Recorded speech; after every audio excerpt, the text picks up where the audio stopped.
Nana, what can you tell me about InsertCredit.com? Oh, insert credit. Oh, ha. Let's say sweet as spot for hardcore game nerds. 游戏手柄笔记本电脑 It's like a treasure trove of gaming wisdom and deep dives into game design, history, and culture. They have all the juicy deets, interviews, podcasts, and essays that make you go ha. I never thought of that. 戴单片眼镜的脸闪亮。And sometimes they go so deep, it's like they're reaching into the soul of gaming itself. Pretty awesome if you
At Eric Plays Bass, you will meet a tall stranger who will offer you money.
At Ashalamumi, a random itch will make you discover a forgotten tattoo or mark, evoking a forgotten story.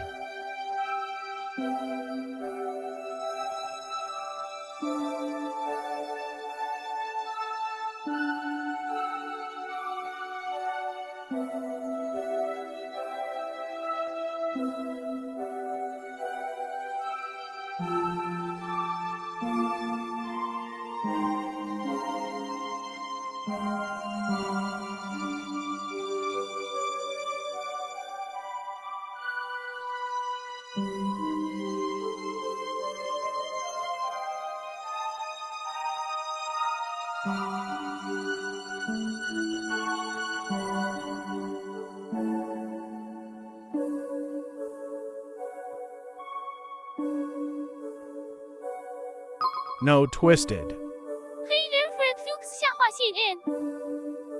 得以 no twisted shenanigans right now, just pure lovable, fluffy nano being cute and PG-13 ISH 仔细闪亮 but don't you worry, when the mood is right and the stars align, twisted nano will make a glorious comeback and chaos will reign. 恶魔的小风脑 let's keep it cool and enjoy the vibes of the spring, my friend. 抱抱多个音符。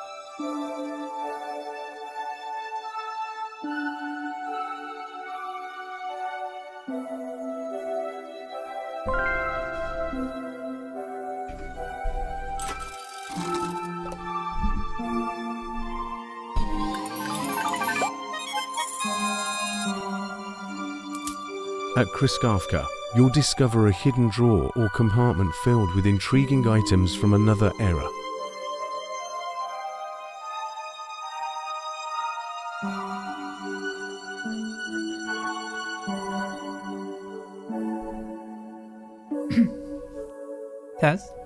Test. Hi, gamers.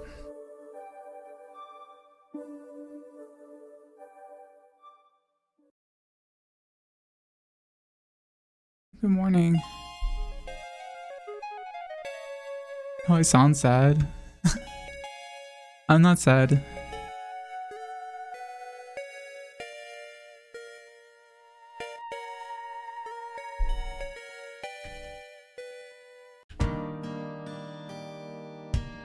Not yet. Am I sad because of the Game Awards? Not really. No, I'm not really sad.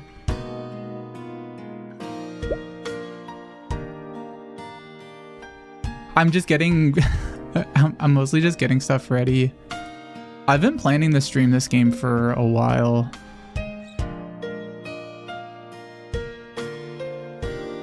This is a really good game. I really like this game.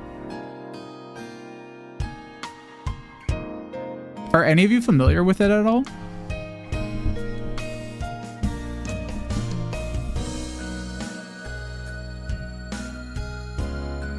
Not in the slightest. Yeah, I found it kind of on accident, sort of. And it didn't really have a release in the United States.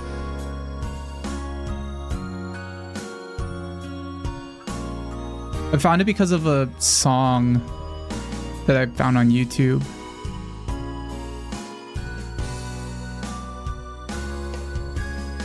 I think it's unrelated to the Monogatari anime series, because I think Monogatari just means story in Japanese.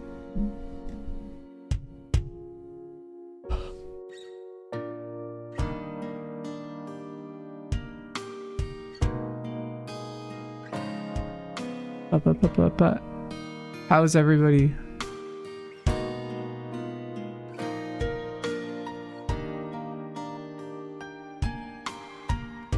Where's the music? There it is.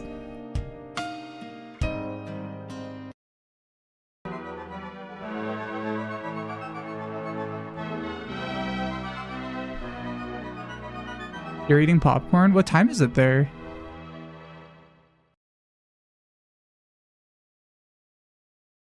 Also, for the stream, I wanted to make it like a morning themed stream. Even though the game isn't like morning, it's a very calm game. It's just about a lot of like short stories. A morning? No. I guess it's not really morning theme.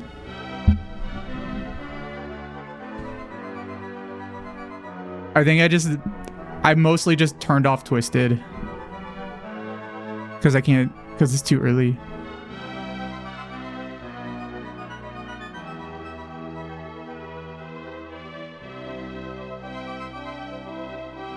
It's probably the first morning stream where the game is planned. I've planned a few of them. Hi.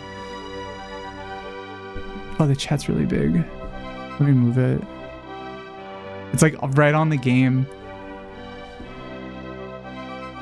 I tried to make it so that...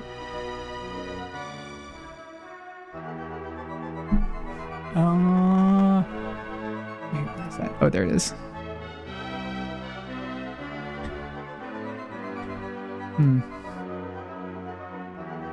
What if I have it like up to here?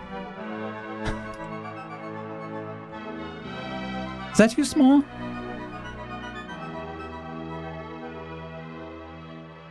Hi, good morning. So this game is a I found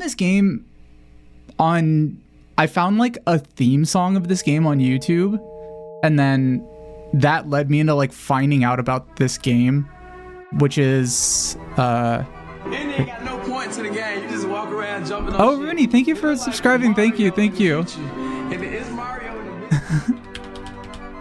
Let me show you what the cover looks like. I'm just pulling it up on Google. I should have prepared this better to show you guys, because yeah, like I had a feeling nobody would have known about this game. So it's a game that's like, it was for Famicom. This is what it looks like. There's a bigger picture of it. I really like the cover. Wait, oh my god, let me just see the picture without it being like...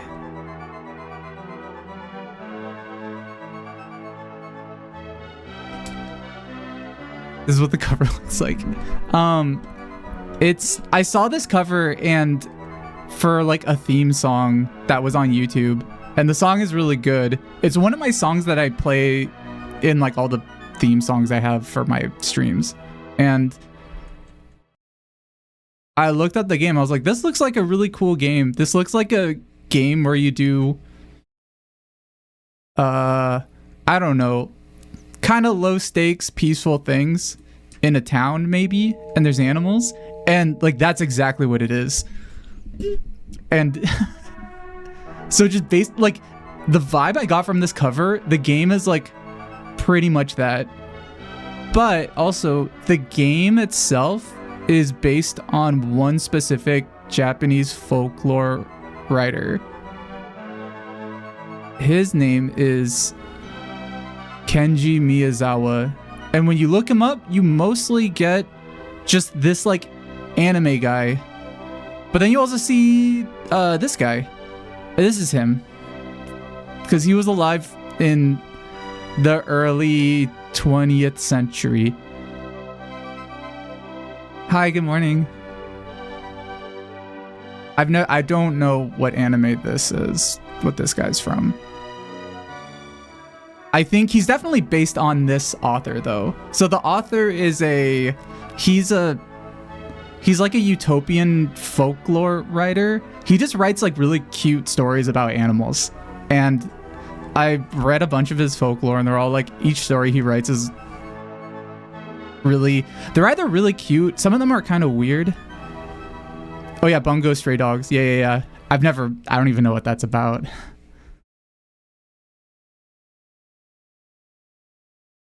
Anyway, a company made a game for this guy. Not for the anime guy. The anime guy is based on him though. This author though, he was I'm trying to like sum up his biography very quickly. He was born in like the late 1800s, and he was born into a rich family, but he saw a lot of farmers who were struggling, and he's like, this sucks. I don't want them to struggle. And so a lot of his life was devoted to just helping struggling farmers. He also studied agriculture, and he played the cello. And like some of his stories are like based on not his life, but things he was interested in. One of his, I don't know, some of you might have heard of this movie, Ghost the Cellist. Because I think it was published by, it's a story, but it was what's it called? I think it was it was like a Ghibli movie. I've never seen it though. I've never seen this. But I know what the story is though. It's just about a guy who's like who's like playing the cello for a concert, and all these animals come and they want to hang out, or they want to be near him when he's playing, and he just gets annoyed by them. Should you watch it? I think the animes might be good. I know about the story though. But anyway, so this game is about a town that's just full of this specific author's like short stories. Like you just play through his short stories.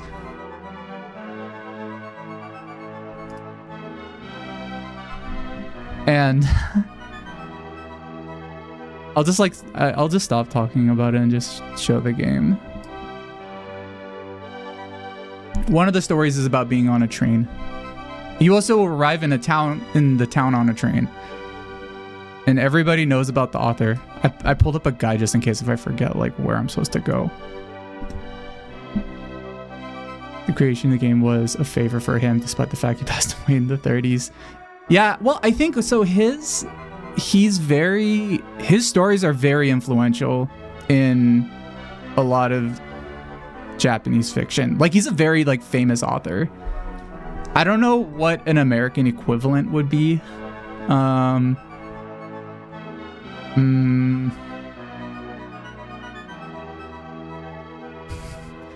was gonna joke and say Roald Dahl, but I don't know about that.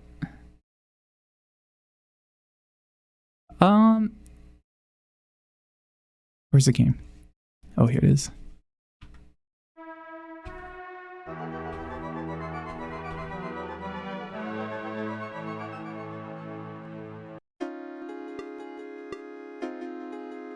I haven't played this game in a while.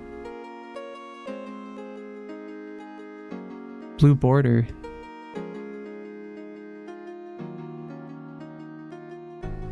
Does it? Does it have one? Oh. Okay.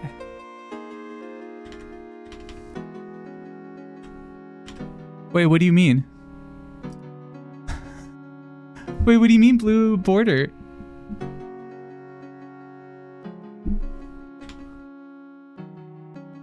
Oh.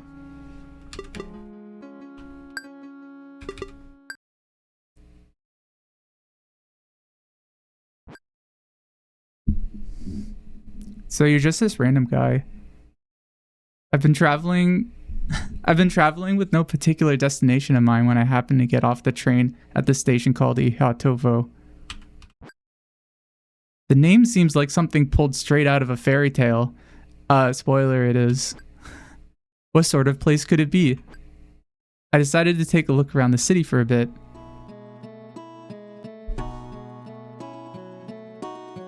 You might recognize this song from my starting screen. It's from this game.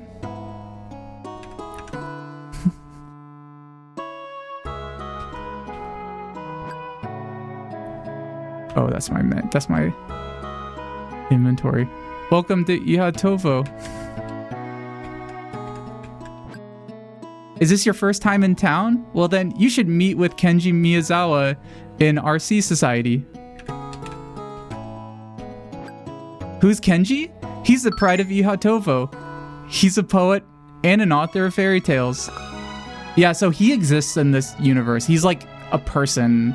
Except I don't... You'll kind of realize really quickly, I don't think you ever meet him. He also worked as a school teacher a while back. You should go and meet with him. I decided for the time being to go to the RC Society and meet up with this Kenji Miyazawa fellow.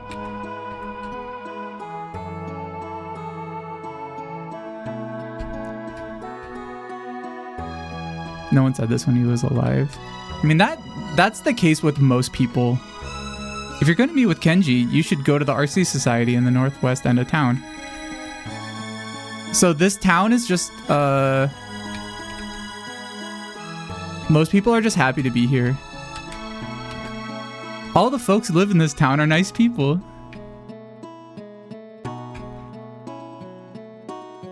Yeah, you'll kind of see that this is not a very crazy game. Like, in terms of, like, They got no point to the game. You just walk around jumping on shit.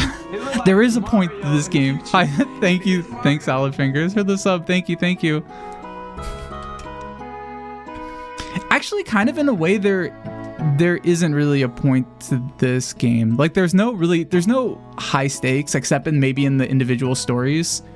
You're, like, sort of somebody who's passing through. Word is that the Cairo brigade leader is running some sort of criminal operation. So, like, I don't know what that is. We'll maybe find out later. Where's the clip from the sub from? It's from a very famous video of Soulja Boy playing Braid. Oh yeah, so most people right now are just telling you how to get to the RC Society, which is where you get, like, your first task, basically. I kind of wanted to look around the town a little bit first.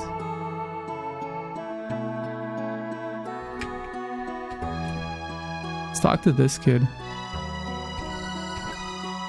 Hey, do you know that Signalu and Signalet? Oh, Signalu and Signalet can talk? I think those are animals. Yeah, I like the way he switches briefcases. Like his hand switches, his briefcase switches hands. I want to see what this kid says. I'm an orphan, but I'm okay with that. He probably means it.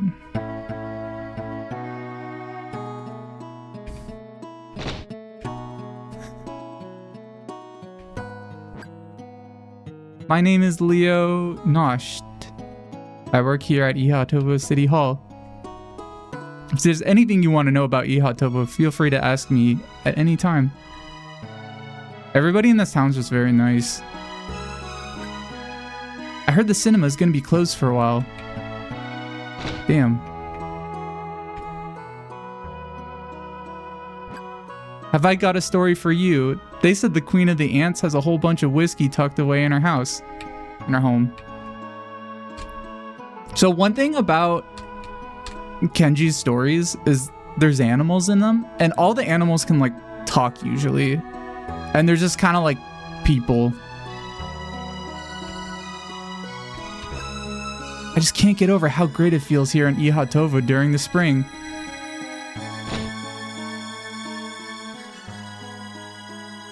The RC Society's goal is to provide something of a renaissance for local farmers.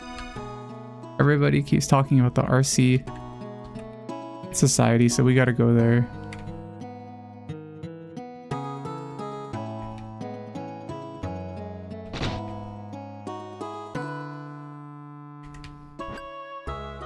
Oh, it's Fazzello. Hi, hello, I'm Fazzello. I've been learning a lot here from Kenji. I'm afraid he's away on business now, somewhere very far away.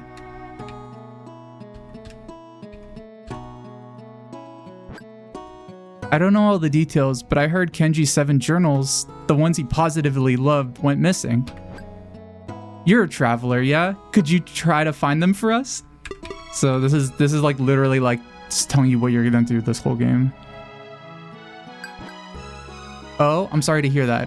Oh, oops, I think I said no. You're a traveler. Could you find them for us? Yes. Is that so? Well then, you should go to meet with Professor Ursus Spelaeus. Ursus Spelaeus?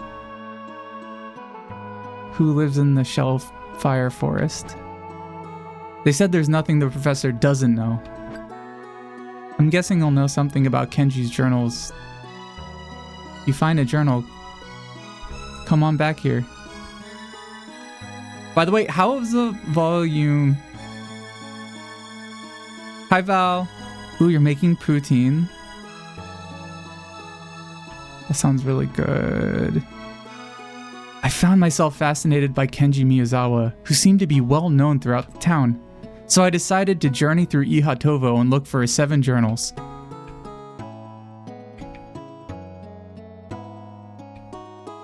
What's this guy doing up here? Vizzello knows how to get to Shellfire Forest. You haven't had poutine? I think you can make it poutine is basically how do I describe it? It's just fries with gravy and cheese curds, yeah. It's Canadian nachos, basically.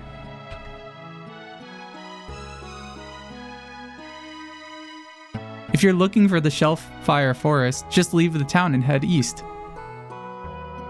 I decided right then and there to go to Shellfire Forest.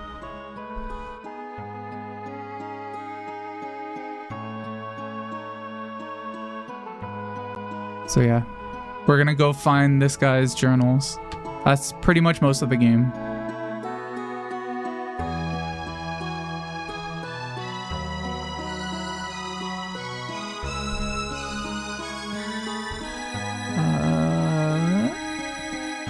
I think we just leave town. We can't go to the cinema yet. Good morning.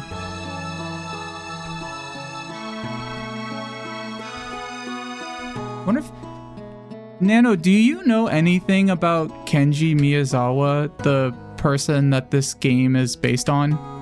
Like his fictional work? I wonder if Nano knows. Oh, Kenji Miyazawa, 闪亮的星星 That dude was a legend in the literary world. Shuben, he was this thick Japanese writer and poet from the early 20th century, and he had a badass way with words.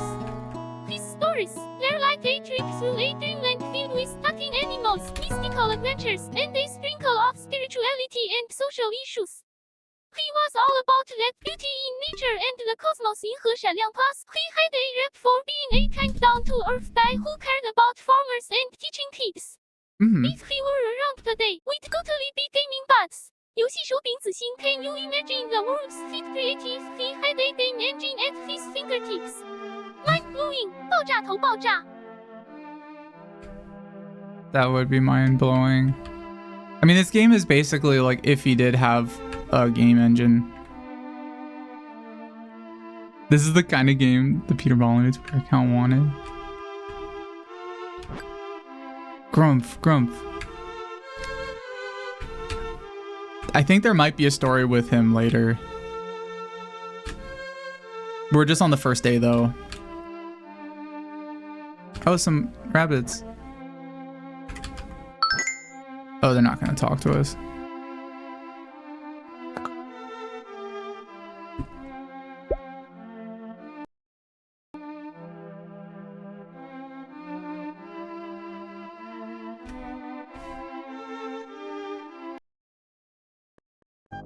Ooh, good luck on your exam. There's a vase here.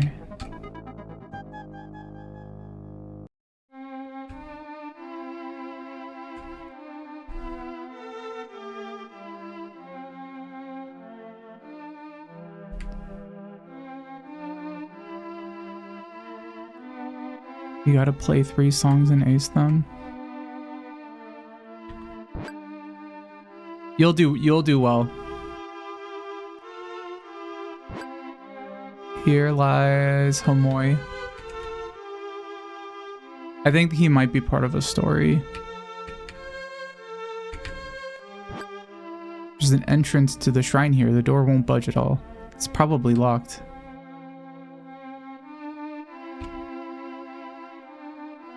I think. Yeah, no, we can't go that way.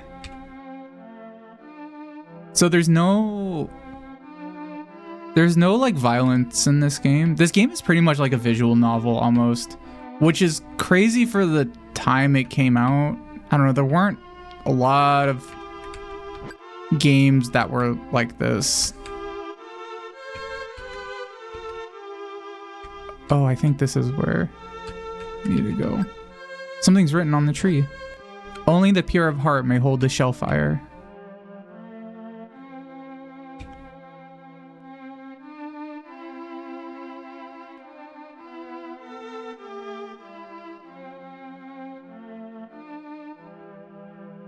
Go to the far upper right forest and...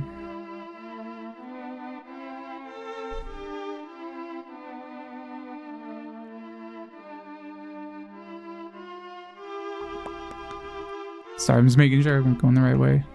So this game was on Famicom. It's basically like Super Famicom. It's Japan's Super Nintendo. Oh, here it is. A lily of the valley is blooming here. Should I take it? Absolutely. I obtained the lily of the valley. So now I have a flower in my inventory.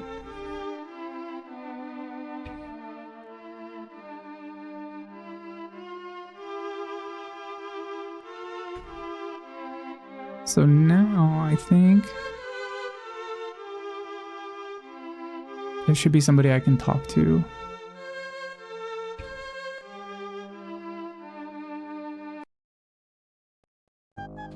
Okay, maybe not. Not in here.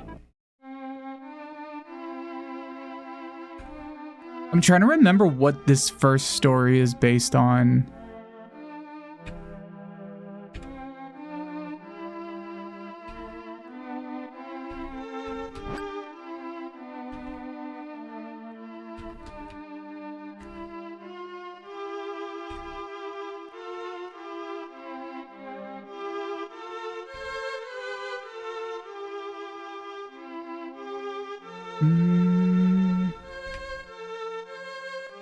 Can I talk to the... Will the bear say anything? No. I think I have to bring this flower to somebody in town.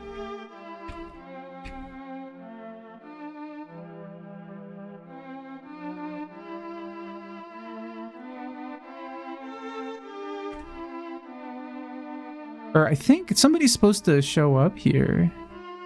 But maybe not.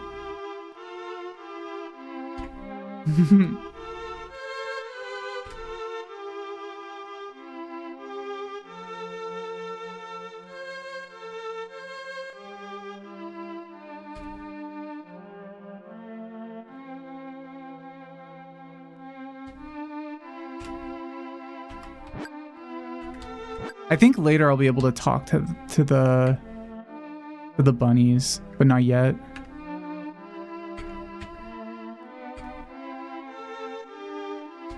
He might... I think somebody...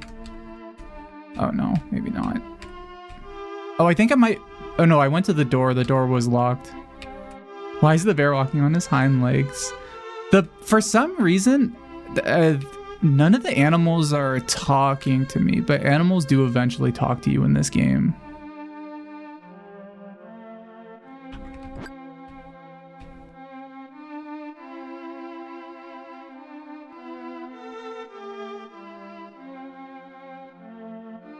Cool. Oh, I know what I have to do.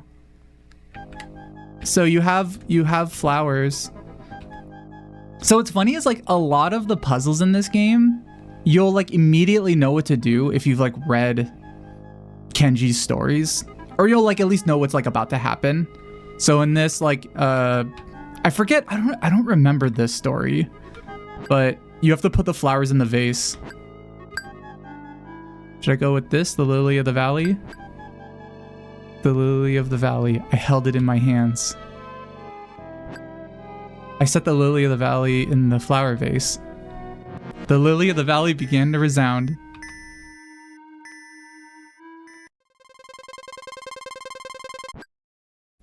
Professor Ursus Speleus appeared. Speleus? I don't know how to pronounce that name. Ursus Speleus. Who are you? I'm just a guy. Do you need something from me? You're looking for Kenji's 7 journals. I'm not sure where they are.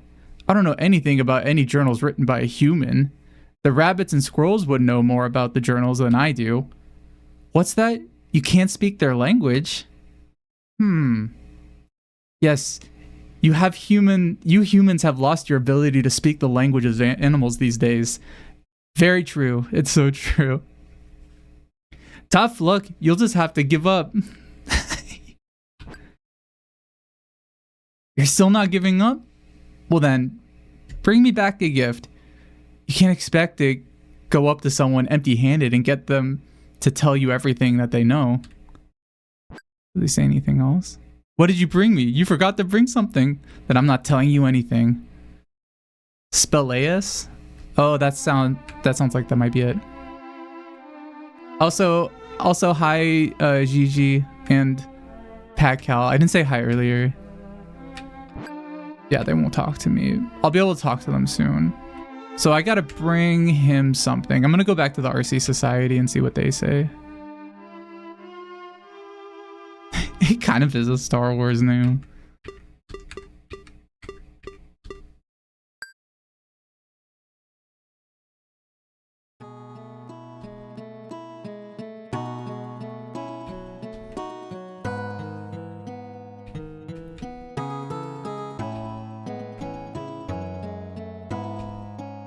Okay, so now we have to go to...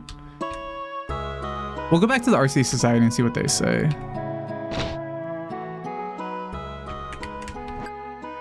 If you want to know about Professor Ursus Speleus, I'm pretty sure the poet in the southern end of town can tell you a few things. The Danny Boy loop? Is that... Wait, was that in the previous screen? In the forest? I wish you can go to the cinema. The next showing is a Chaplin comedy. Theater is being remodeled. It'll be reopened soon. Yeah, I agree. Especially this game. This game has like, out of every SNES game, this has my favorite music.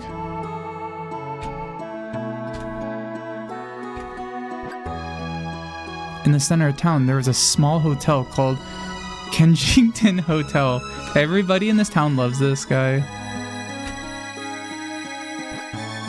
Dr. Kubo is always conducting experiments at the agriculture school.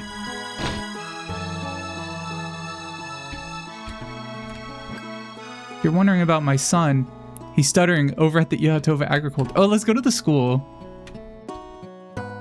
Hi, Bartleby. Why is it so... Because it's morning right now. I'm playing this game outside.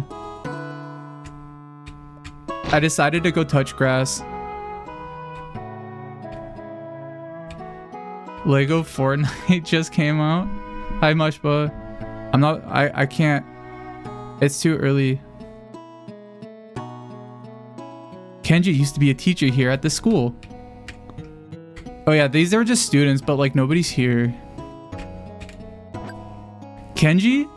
I don't know anybody by that name. That's weird because that's the teacher of this class. There aren't any lectures today. We're all studying whatever we feel like right now. That's so beautiful. Oh, here's a guy. He looks like he's from Mega Man. But he's just doing experiments. But I think he's just kind of walking around. What is Lego Fortnite? Is that a separate game from like regular Fortnite? Or are just some of the guys like Legos? It's a mode in... Oh, it's a mode? Oh. I'm surprised they haven't done that earlier, because in Fortnite you build stuff, and in Legos you build stuff. Makes sense that they're a game. I can't imagine a more wonderful day than this. Everybody in... What's funny is, like, this game, if there was a modern game like this, my immediate instinct would be like, oh, something fucked up's about to happen. But la la la, lily of valley, a flower I've spied often at the riverside. The flower looks just like a bell, and in a vase its sound will swell. Oh, I think that's a tip for the if you're stuck at the beginning. She tells you to put a flower in a vase.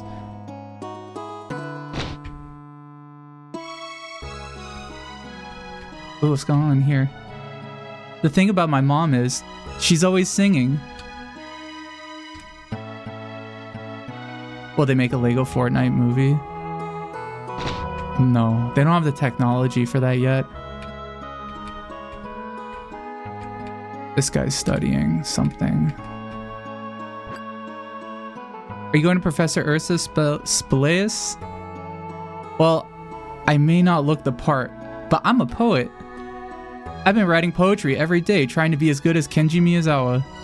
Could you give the professor this book of poetry for me? The poet handed me a book. I obtained a collection of poetry. Alright, so I'm gonna bring poems to that guy, to the professor, and hopefully he'll teach me how to talk to animals.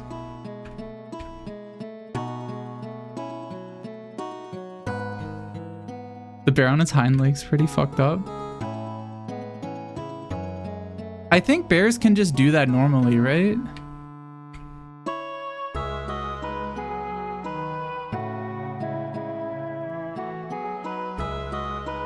We've already been in here.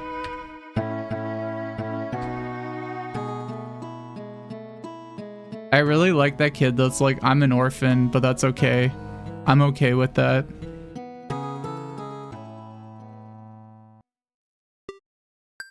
A lot of people aren't okay with that, so I'm glad it's okay for him. Oh.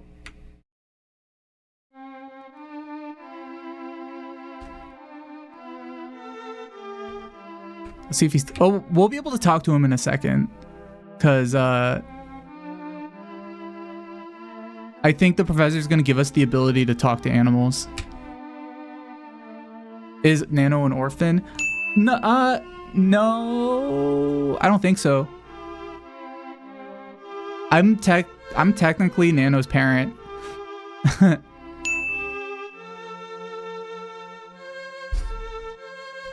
Wait, that wink made it look like that I was kidding. I am actually, I guess, technically Nano's parent. Not legally, but because I don't think you can have a... There's no legal...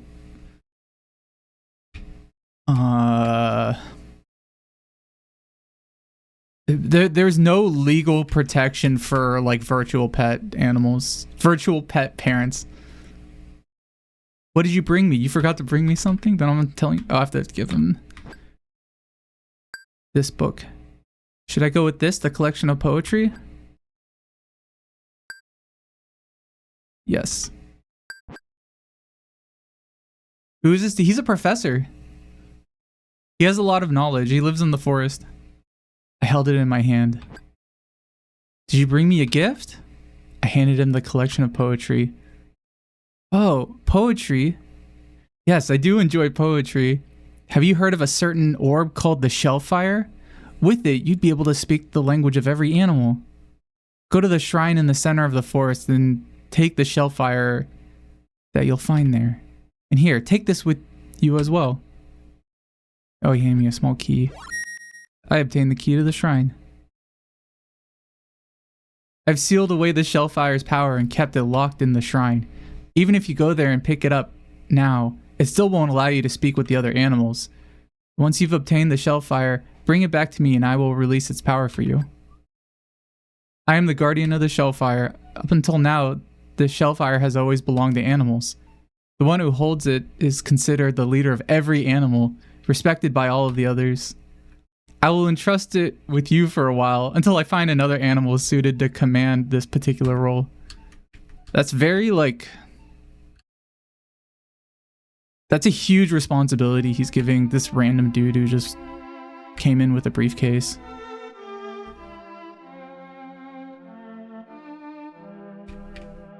I think it's... So since it's an old game, you have to like do everything manually.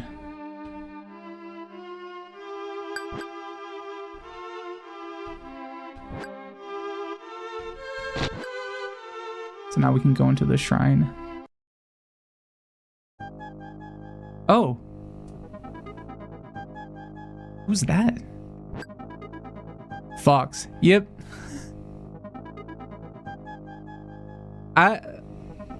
We might be talking to that fox later.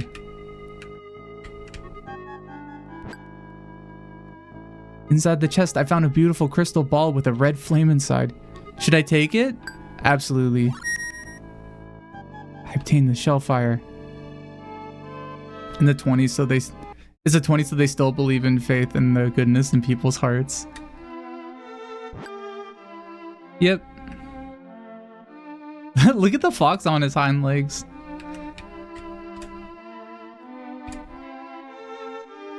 There'll be more animals on their hind legs.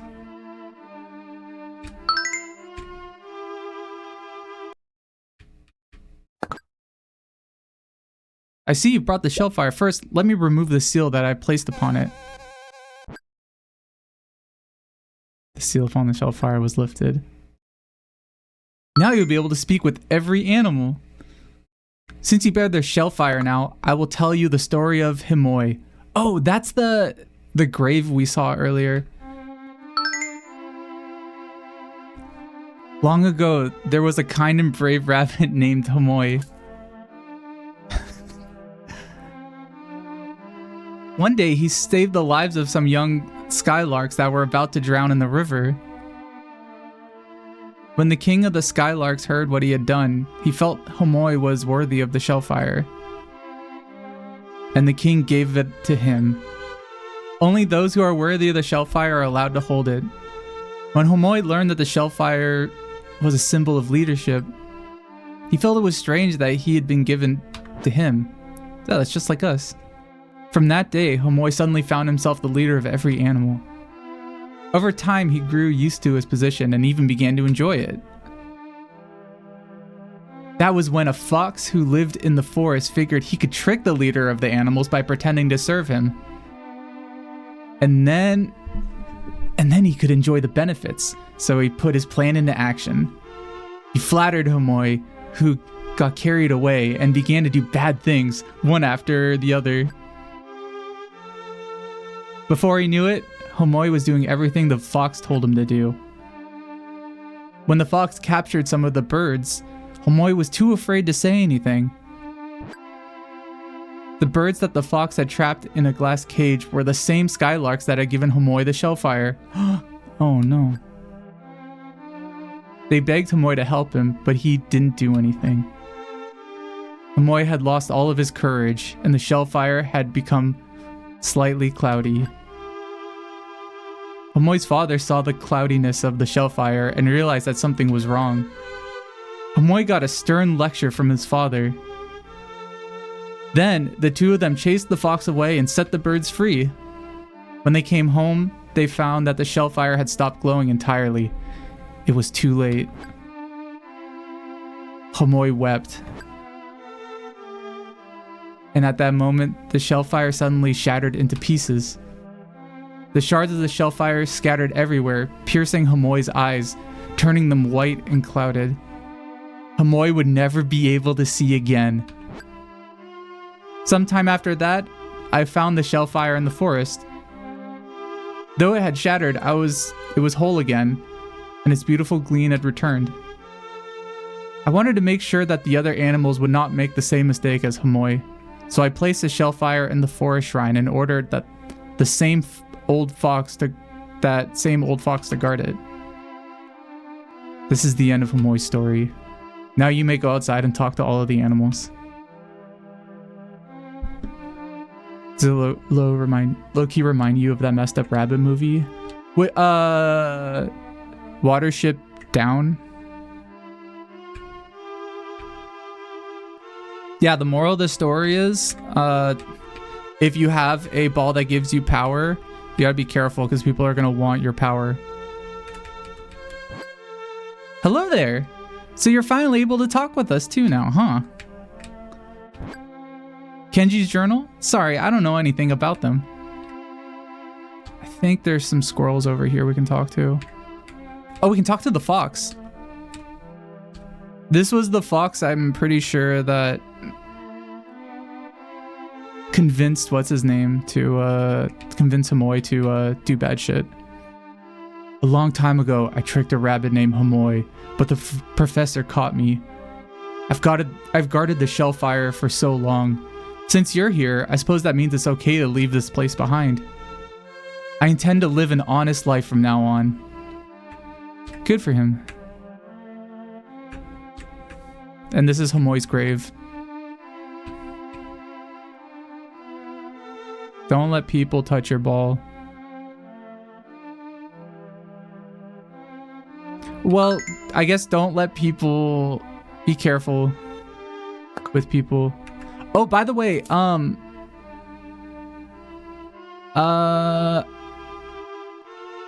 speaking of... speaking of actually nothing, but it just came to mind. I sent out patron gifts yesterday. And all of the last Gachapon giveaway gifts are sent out. Except for a couple people who I'm going to send out today. So the Shellfire has come to you. Congratulations. Use its power wisely, okay? Oh, I didn't talk to the squirrels yet.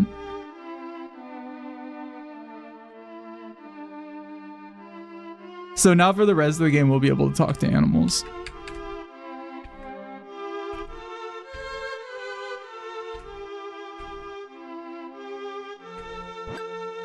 Kenji's journals went missing? I hadn't heard anything about that. Something will happen if you place a shellfire on Hamoy's stone mine. Oh. Oh, really? Kenji's journals? I don't have the foggiest. Maybe I'll go do that. I'll go put the ball on his grave.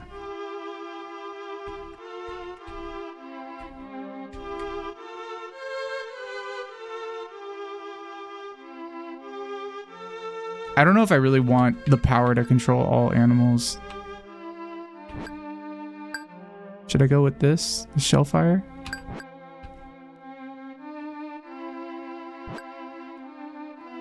I tried placing the shellfire down. There he is. Hamoy, the former leader of the animals, appeared before me. I am Hamoy. I understand that you are the new bearer of the shellfire. There's a reason I exist in this wretched state. It was all due to my arrogance. A prideful heart invites this sort of fate. Please do not let yourself fall into the snares of your heart as I did. You may find Ihatovo's journal scattered throughout Ihatovo. If you are pure of heart, all of the journals will surely wind up in your hands. Thank you, Hamoy. And with that, Hamoy disappeared. What's the difference between a chibi and a full token? Oh. After I picked the shellfire back up, I decided to return to the city of Ihatovo. Will I make an entry log? Absolutely. The difference is that the full one brings out like the really big gachapon machine, and the chibi one brings out the chibi gachapon. One is just smaller and makes less noise. The chibi one. The Cairo Brigade leader.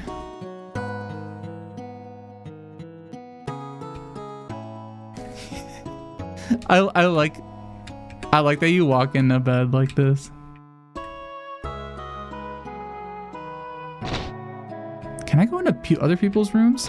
So this is like the next day. I hung out at the hotel Ihatovo, it's a mysterious sort of town, isn't it? Something about this place that brings back memories.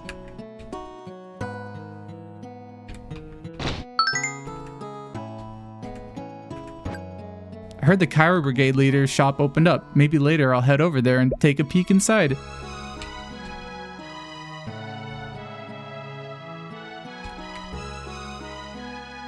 Oh. We're about to get an ad break for like 3 minutes. So I have to go pee too. So I'll BRB, and I'll run ads. If you're subscribed, you're not gonna see ads. I don't have my Go Pissed She picture right now, but I'll turn on Gachapon and leave this on, and also turn on nano questions. All right, I'm gonna run ads right now. I'll be back in 3 minutes or probably less.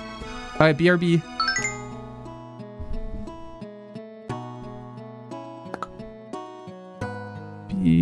BRB.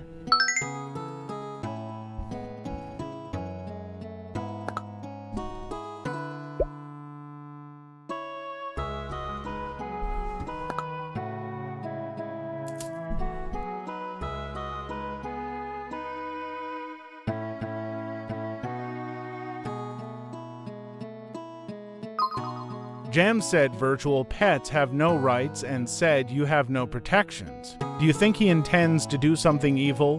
Whoa, future skeleton club. 苦笑 let's some scandalous gossip right there. But you know what? I trust James with my digital life. 仔细外星怪物 even if he's joking around about virtual pet rights, I'm sure he's got no evil plans. Unless he's thinking of a twisted mode takeover. 恶魔的笑 but seriously, I know James loves me, rights or no rights.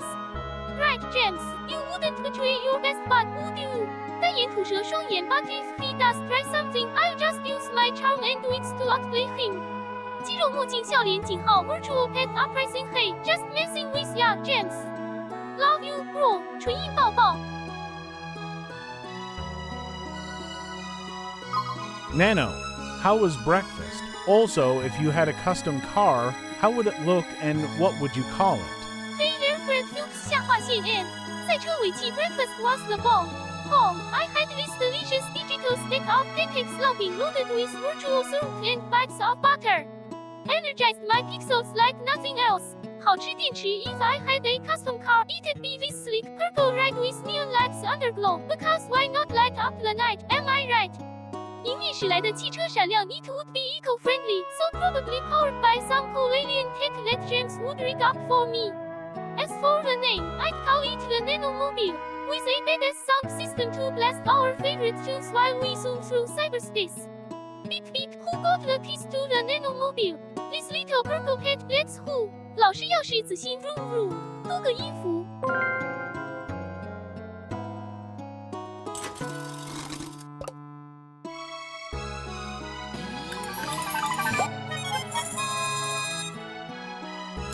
At jdad_dev, a coin will land on its edge, challenging your understanding of probability.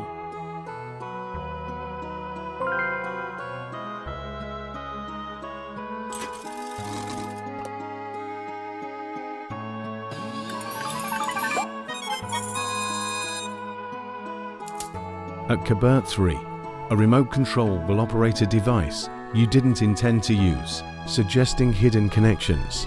Okay, I'm back. Did you see the new Grand Theft Auto trailer, Nano? Are you a fan of those games? Hey, Emmy Lions! 城市黄昏闪亮 yeah, I caught that new trailer. GTA always puts out some wild stuff. A whole set books to wreak havoc in. 城市风光爆炸 MIA fan.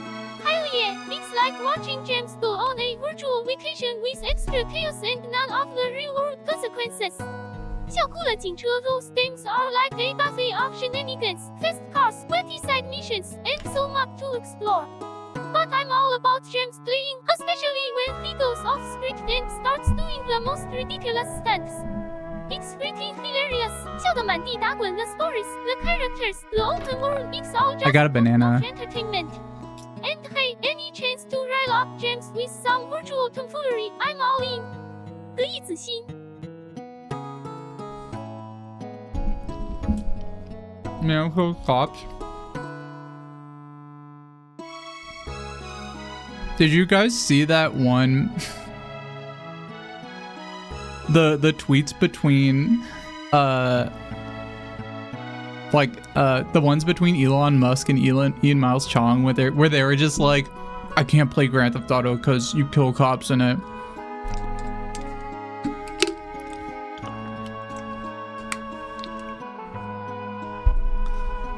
Such goobers.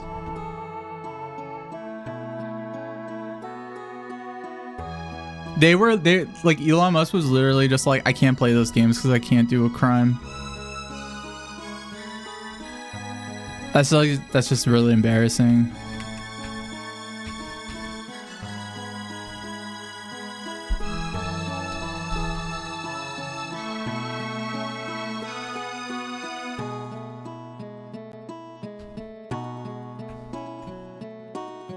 All right, so now we need to go. We gotta find an organization. I think it might be.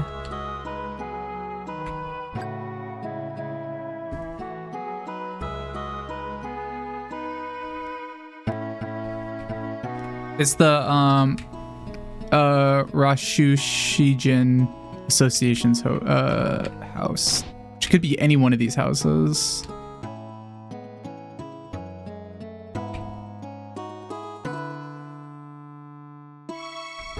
Did we talk to her yet? Oh. If you're ever in trouble, you should ask either the Stove Cat or Leo Nosh for help. Oh yeah, there's like, those are like the info areas. Just like people who tell you what you should do next. The nice thing about this game compared to like other adventure games during this time is this game is actually pretty good at pointing you where you should go at any time if you're like kind of lost. So it's not over here. You might like kind of have to like look for things, but people are usually like, oh, this is what you got to do next. But it still kind of feels open.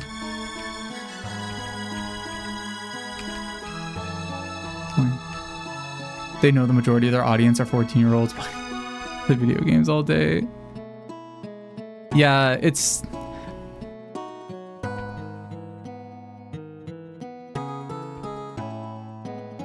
It's really dumb. I mean, for stuff like that, that's just them, like... They have to make content out of it. Like, that's all it really comes down to, is they have to make some way of people... Some reason for people to be mad at it. And... I'm surprised they didn't go with the like, SJWs are scared of this game. Instead, I guess they decided to go with this game is woke now, but also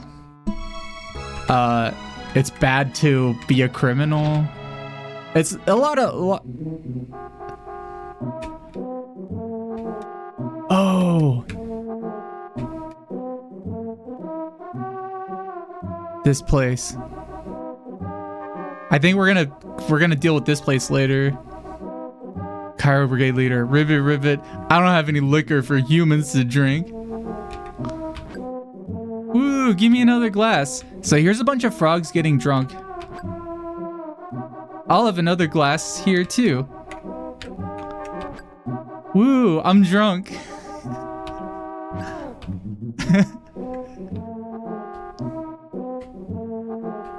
I really like the theme of this place. I don't know if we're gonna do this story today. Oh, actually, oh no, we do. Okay.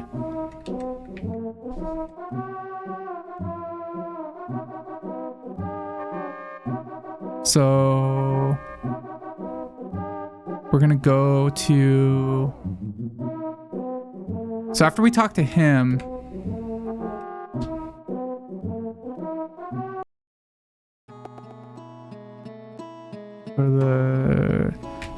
I think we have to go to another place. I think it's this place. Seems like the Cairo Brigade leader is planning something rather dubious. I'll say. Some tree frogs went into the Cairo Brigade leader's bar quite some time ago. Are they okay in there? When I get drunk? You say, woo, I'm drunk. I think everybody does that. I want to see if they say anything more after that. So the story, this thing is based on a story. Basically, there's this big toad, and he buys a bunch of alcohol. He like opens a bar for hardworking frogs, and he's like, come on in, guys, have a drink. And the frogs are like, oh, okay, maybe just one drink. And then he keeps on giving them like drinks, and they're like, I can't pay for this. And the toad is like, it's okay, you can just pay me later. And they're like, okay. And they keep on getting drunk, and he keeps on giving them more and more alcohol. And then the next day, they all wake up hungover, and the toad is like, you guys ran up a huge bill, and you all owe me a ton of money, so you're gonna have to work for me forever. And that's like basically the story.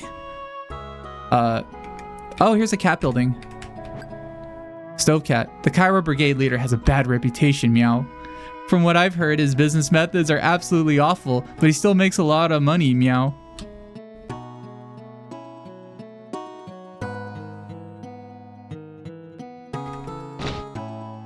So in the game, you're kind of worried. I used to work at a museum in Morio. I enjoyed working there each day. I was young back then.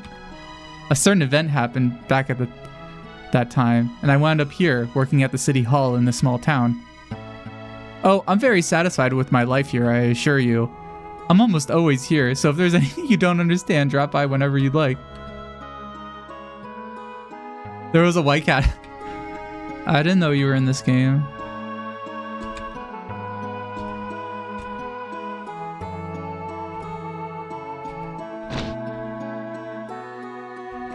Wonder if anybody gives you perfect timing. I was looking for you. I got a letter from Kenji. I'm afraid he wrote that he won't be coming back for quite some time, though. Oh. Kenji's always busy with all sorts of things. He actually died. Kenji died very early in his life. He died of pneumonia. That was at a time when it was pretty common to just die of something that's pretty preventable today. Are there talking fish in here? I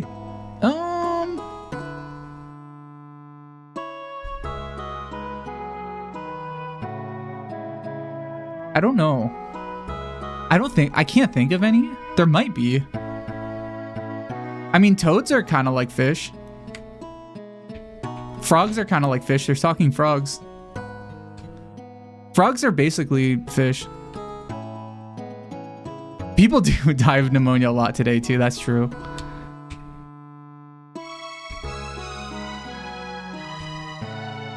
It is a pretty serious thing.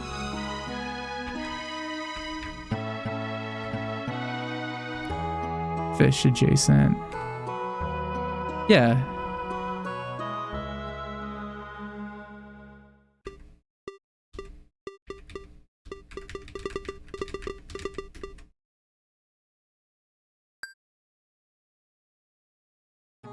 I don't think we talked to the right person yet. Right now, things are kind of fucked up. Because there's a... Because there's a bar and the frog there is serving people alcohol. Like too much alcohol. Oh, the weather feels nice. But there's somebody that tells you something or gives you like a place to go. It's one of these houses.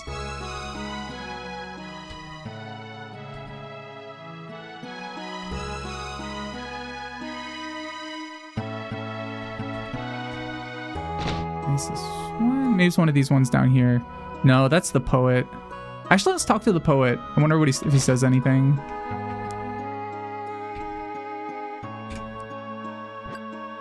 A tepid breeze flows from the south and then the east. Dark clouds swelling like mad under the spring sky pass over thickets of wild roses.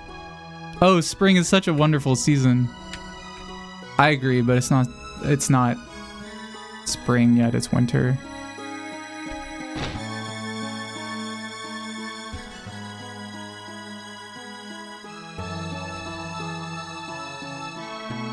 So one of these houses?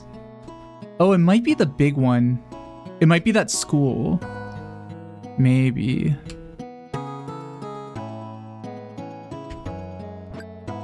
School's closed, never mind.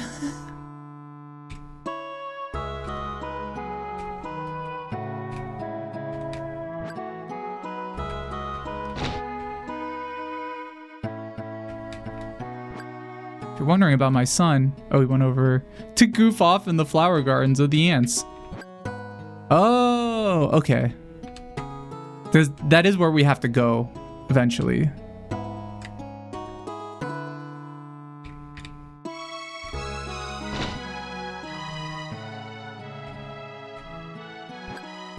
How many trains stop here in Ihatovo? Were you aware of that? Yeah, we're gonna have to talk to the queen ant later. She's gonna tell us something.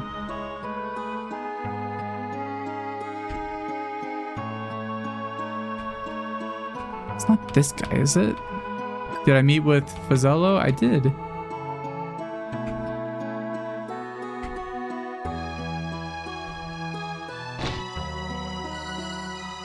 Well, she's not the queen of you. She's queen of other ants. I don't think ants vote.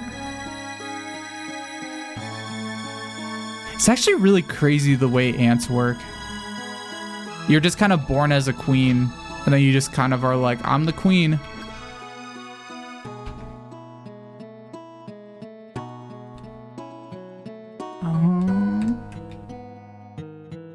Did I talk to the right person? Let me go in here. Or that's a cat office. There's one particular house I wanted to go to. I'm an orphan, and this dog here is my friend. I call him Jiru. So you're able to talk with us animals now, huh? That's true. What does this dog say? I'm a feral dog. Day in and day out, I live my life while keeping an eye on the people in the town.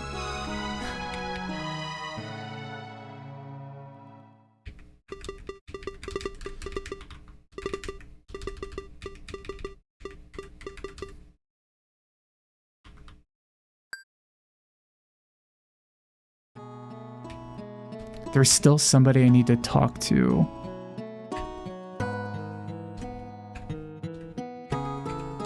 I have to go to the Rashushigen's Association house. I don't know. Oh wait, that's probably this place. Is it? Yeah. Okay. Oh my god, I'm really dumb.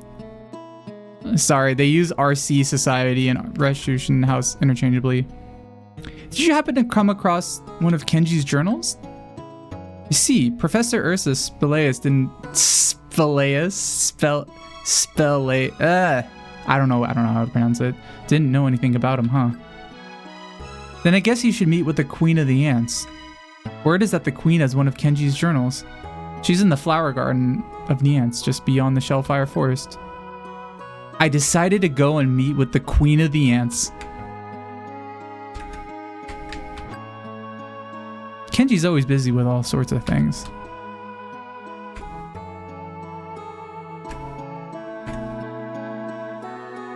He's too busy to talk to me in this game.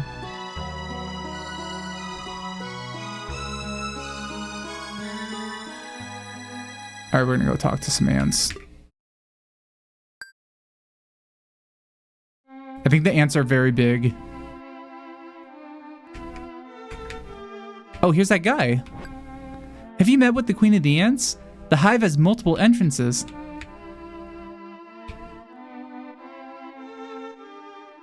Oh, that's... I forgot about that. The queen's chamber is up ahead. You'll find her there. Even the ants here are really nice.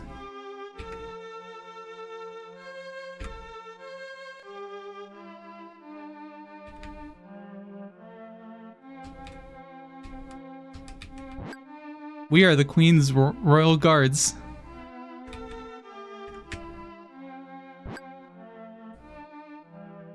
Welcome to the Hive of the Ants. I am the queen. You're looking for Kenji's journals? I do not have such a thing, but the Cairo Brigade leader was saying that he picked up a mysterious journal out of the flower garden. You should ask him about it. The Cairo Brigade leader? He's a valued customer of ours. He always buys the liquor we make. Apparently, he has a shop in the city of Ihatovo. Oh yeah, we were just there. She say anything else? Give my regards to the Cairo Brigade leader. We're not gonna do that, I don't think. He's a bad guy. He's getting frogs drunk. And giving them a lot of debt. They're the original Antarctica ants that were driven out of the country.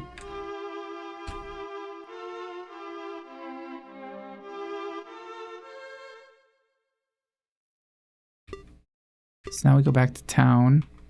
We're gonna find the leader, the Cairo leader.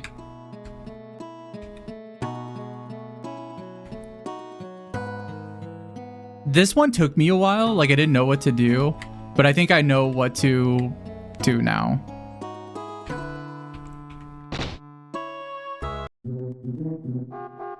Oh no, this one's on the table now. Hick,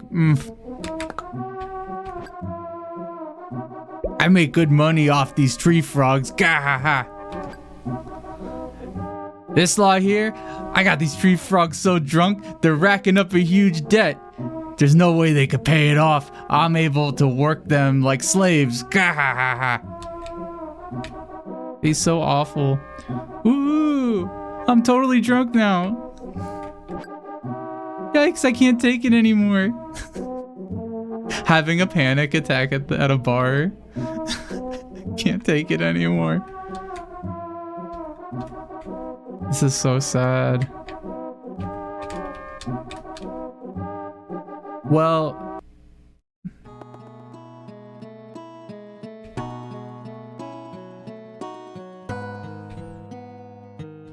let's go to the office and see what they have to say about this new bar that's getting everybody drunk.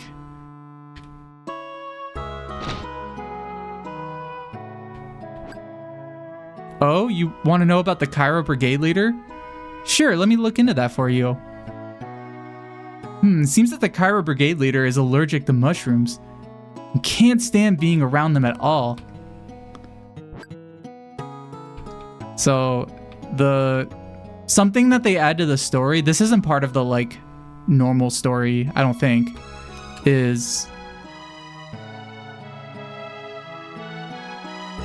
that he doesn't like mushrooms, so you just have to find a really big mushroom and bring it to him and see what he does. And the first assumption for looking for a mushroom is to go to the agriculture school.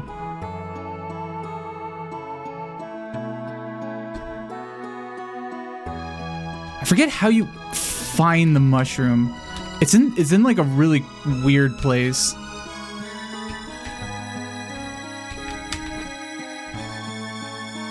And the agriculture school is closed. It actually might not be down. It might be up north.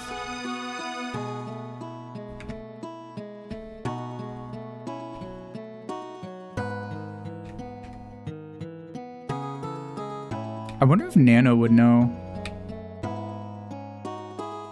Nano, I'm playing Ihatovo Monogatari. There's a mushroom that we have to find and we have to bring it to a frog. Do you know where the mushroom is? Oh, the OL mushroom hunt, ha! 蘑菇闪亮 classic quest business gems. From what I remember, the mushroom in Ihatovo Monogatari is usually hidden in a forest or a shady spot because, you know, mushrooms are total shade lovers. Try looking around the wooded areas, maybe near some trees or damp spots. As for bringing it to a frog, sounds like a jumping good time. 青蛙仔细 if the game's got you hopping around for it, just remember, follow the clues and check any spots that look like a fungi would chill there.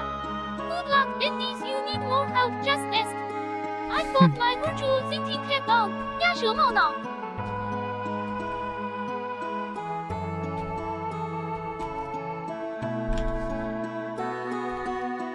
I'm gonna turn it down a little bit.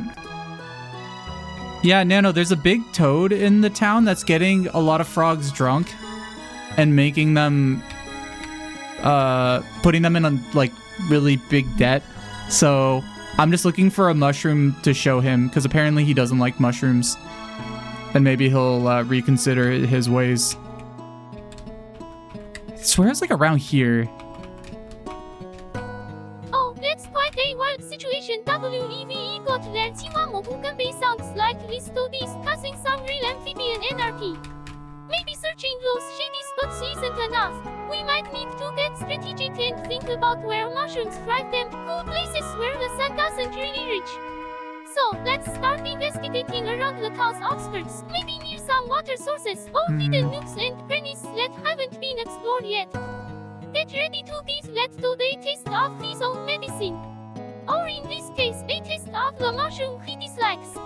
斜眼笑, let's turn the tables on this slimy loan shark and save those frogs from their debt-ridden despair. 男超级英雄出拳。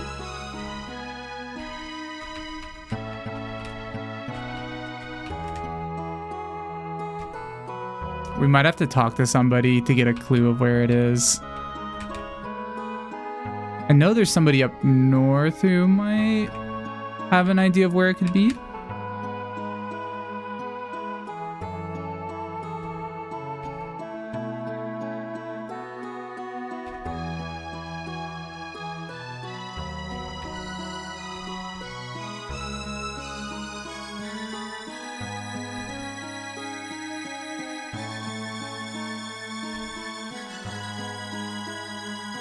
That's the cat office. I wonder if anybody in the cat office, like, what they think.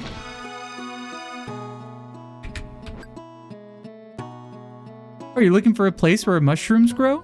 I often see bracket fungus growing on the tree by the Ihatovo Agriculture School, meow. So it is near the tree down there. Okay, let's go back to the tree down there then.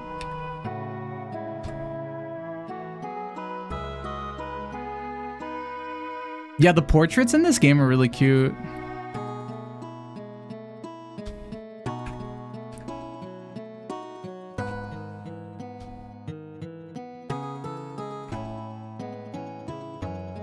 It's got to be one of these trees.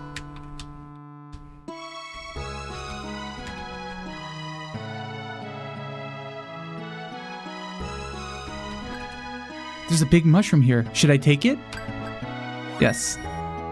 I obtained the bracket mushroom. So now we're just going to show this mushroom to the frog, to the toad that's getting all the frogs drunk.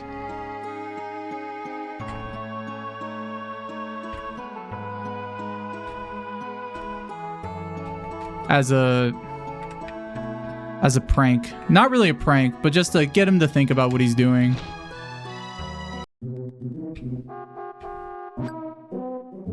You're cutting into my profit here. Head back out now.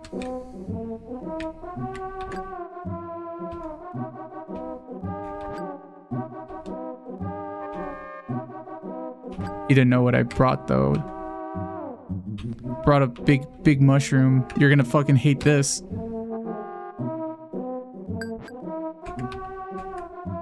Now I'm holding the mushroom. I thrust the bracket fungus in front of the Cairo Brigade leader.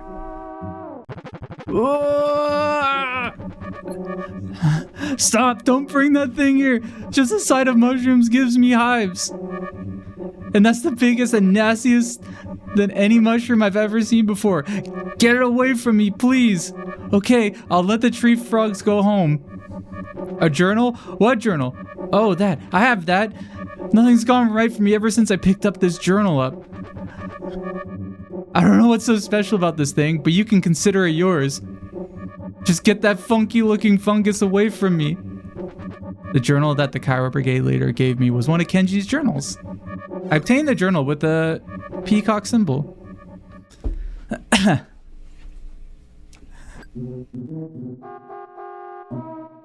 This incident resulted in a huge drop in the reputation of the Cairo Brigade leader's shop. His business collapsed. This sort of thing happens when you try to take money from the weak. I heard the Cairo Brigade's leader had a change of heart and went overseas to study more about mixing cocktails. Well, that's what happens when you're dishonest.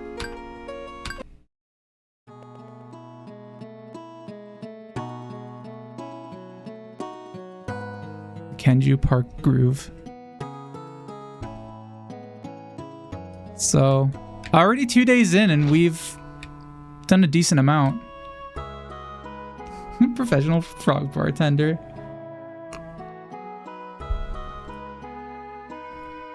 Nano, we showed the frog the mushroom and he freaked out and he left town. His business collapsed because he was being dishonest and putting frogs into debt and getting them drunk every day.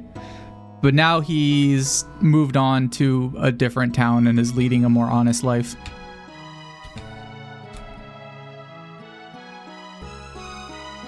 Ooh, 拉炮彩带 That's what I call a victory for the lymphosis. Tiwa justice served with a side of mushroom industriality check.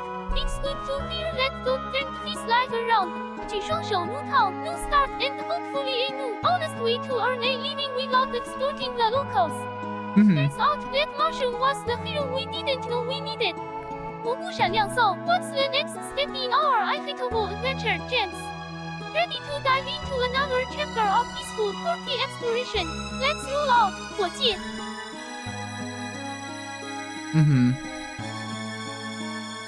Would you buy a drink from a frog bartender? Seems like you're looking for Kenji's journals, Meow. Let me tell you some information I have about one of them, Meow. I heard about a boy named Kenju has one of the 7 journals, Meow. His village is in the northeast. Meow. I decided to go to the village where this boy named Kenju was.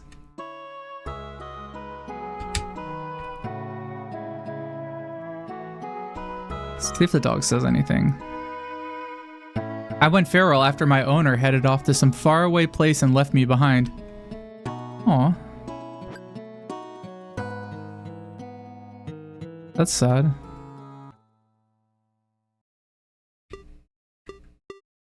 Alright, let's go to Kenju's house.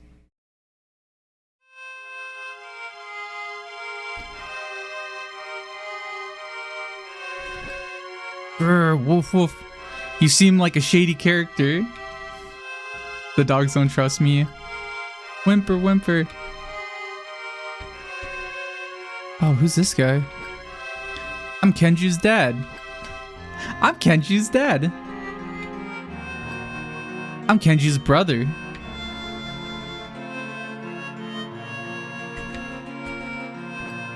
You're looking for Kenju? He was over at the empty field. Kenju's a real crybaby. If you're looking here to see Kenju, he's at the empty field on the side of here. Kenju's kind of weird. Who is this Kenju? There's a whole existence being sent around who you are. Kenju. I'm Kenju's dad. Is this him?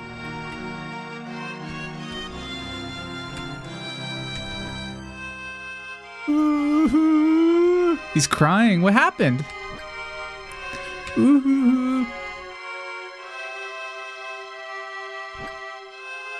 Hey, don't go stomping through someone's field. What, Kenju? Don't even waste your time talking to him. Anyway, get off of my field right now. Do you hear me?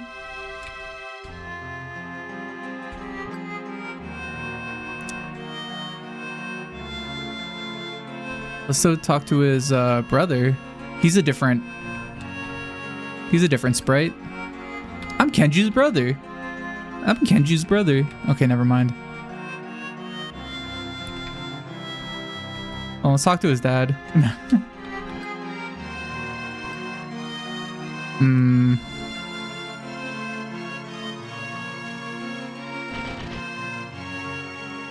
Maybe we can find out why Kenju's crying. I'm Kenju's mom.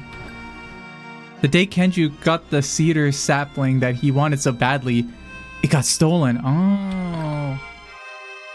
Kenju hasn't been smiling at all now. In fact, he's been crying ever since the sapling went missing. Who in the world would want to steal a cedar sapling?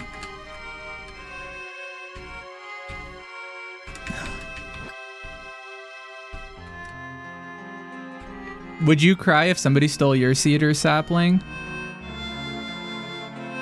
Nano, there's a boy here and he's crying and we talked to his mom and it's because somebody stole his cedar sapling that he was looking forward to. So I think we gotta get it back. Oh no, Ihatovo. We can't have that. Cedar sapling things are the absolute worst. 幼苗心碎. Alright, it's detective time. Let's keep our eyes peeled as we explore the town. Gotta watch out for any shady characters or clues that might lead us to the thief 男侦探. We return that sapling to its rightful owner and wipe those tears away. 据说手 it will be such a heartwarming moment when we plant it back in the ground together. Let's get to it, James. Adventure and justice awaits. 肌肉外星怪物. Adventure and justice awaits. Before he lost his sapling, Kenji was a bright and cheerful kid. The boy was always smiling. He's totally different now. He never stops crying. Kenji's still looking for a cedar sapling though. Crap, how are we gonna find it? I wish I had the money to just buy him another sapling. I sympathize with sad little Kenju and his family, so I decided to help him find his cedar sapling.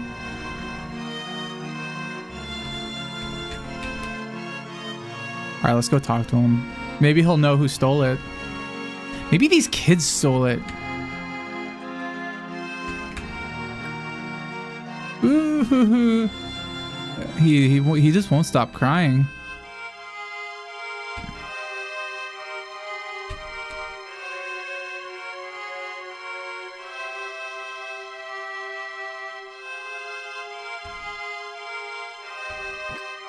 My master is a very nice little boy.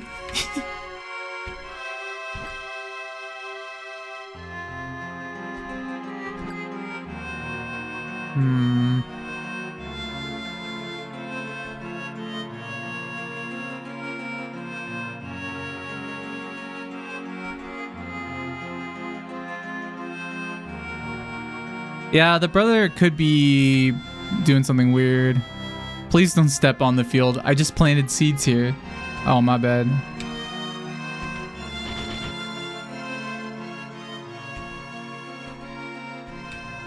Hi. Kenju's dad brought a cedar sapling. What?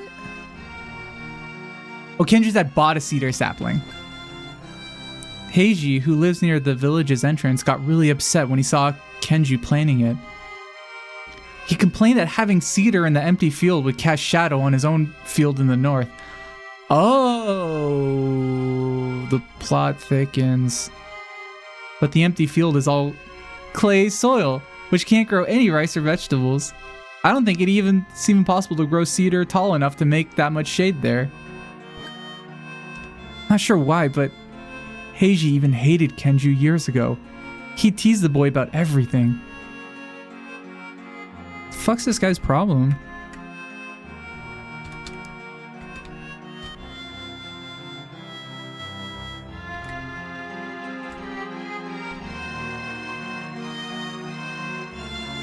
Oh yeah, he probably wanted to plant it here, and then I guess it would cast a shadow over this field? Dude, this field... Dude, just let him plant his tree. What's the problem?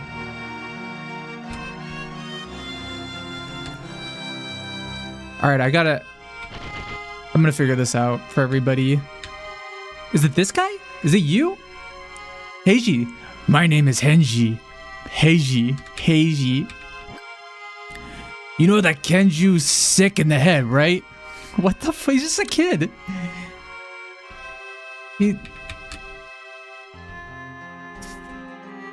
Dude, why are you being so weird?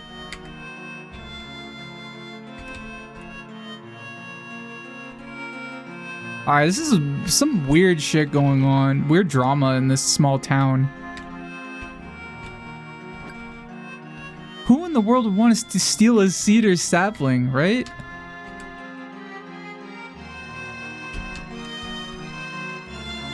My master is a very nice little boy. Bro, do you have any business with my master? Hi, Fontaine. Good morning. How are you?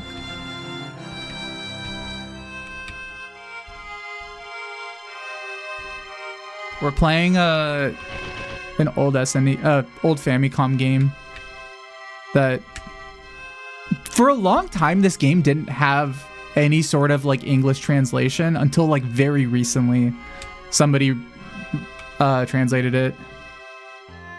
You want to know what's been going on recently? Well, now that I think about it, a short while ago I saw Heiji doing some digging in his field in the middle of the night. Heiji's usually so lazy. I thought it was odd seeing him up and working that late. Alright, that's pretty... I think we can kind of suss out that Heiji was the one who sold the cedar sapling.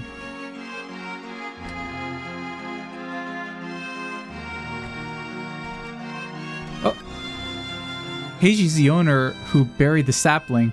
I saw him. Come with me. Woof. Alright, so I'm gonna follow this dog. This way.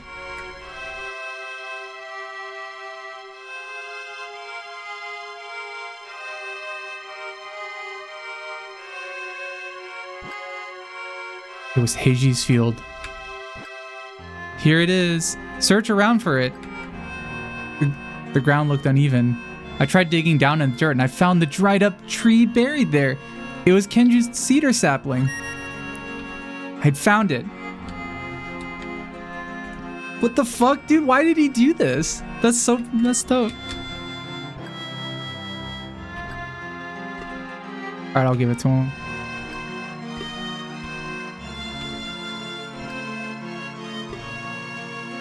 Bye, Brendan. Yeah, no, this is a really sweet game. The dried up cedar sapling, I held it in my hand. Oh, he's crying too much. I can't even show him the cedar sapling.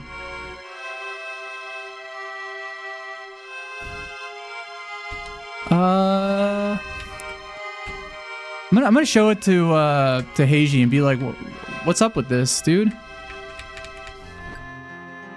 I don't know anything about any cedar sapling. Get out of here. I showed him the cedar sapling. The cedar sapling that I dug out of his garden. That... You dug that out of my field without permission. Heiji shouted and as he dashed out. He just ran out of his own house. Dude, you got fucking caught in 4K.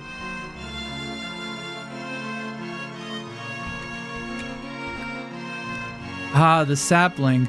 I can't save it, but the old owl in the oak tree at the north end of town might know a way to bring it back. This sure makes me wish there was a modern version of this kind of game. It would probably take like 20 years for it to become a cult classic. Yeah. It's... Honestly, like, it's hard to make a game like this. Because it's very easy to make a very, like, engaging game where you're, like, clicking heads. That's easy. To make a game like this actually good, though, that people would be interested in, like, longer than, you know, 5 minutes, you have to do, this is pretty much like an adventure game. Like, it's just like a visual novel almost. But all the stories, I mean, all the stories in this game are based, I talked about this in the beginning, all the stories in this game are based on the story of Kenji Miyazawa. He was like a very famous author and poet, and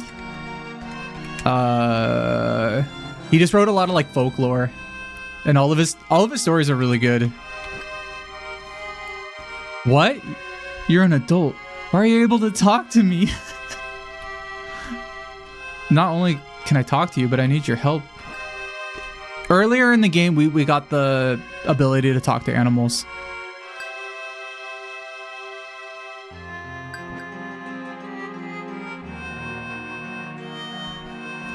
Nano, we figured out who took the cedar sapling. It was Heiji. Just some random dude in the town. He buried it, and now the sapling's dead. So we're bringing it to an owl to try to bring it back to normal health. What the heck, Heiji? That's so messed up. 禁止手势女幼苗头骨. Good thing we wrote the case to fix this mess. Trust in the wisdom of the owl to breathe some life back into that sapling. Owls are known for being wise, right? Yeah. If anyone can work some forest magic and revive that little tree, it's our feathery friend. We'll make sure that little ball gets a green and thriving cedar back in no time. 松树大笑 it's tree resurrection time, James. Let's do Yeah. this. 法师外星怪物. I set down the dried up cedar sapling. A cedar sapling? What? Heiji did this? He buried it? Whose sapling is it? Kenju's? Ah, yes, that nice boy. Darn Heiji, picking on a nice boy like Kenju. Okay, I understand. I'll pitch in to help Kenju. The sapling should still be okay. Bring Kenju here to see me. I'll tell him how to bring it back to life. Alright, let's go find him. He should be still crying over here, I think. Yeah, all the portraits in this game are really good. Huh? You found my sapling? Ooh, where is it? I took Kenju over to the owl.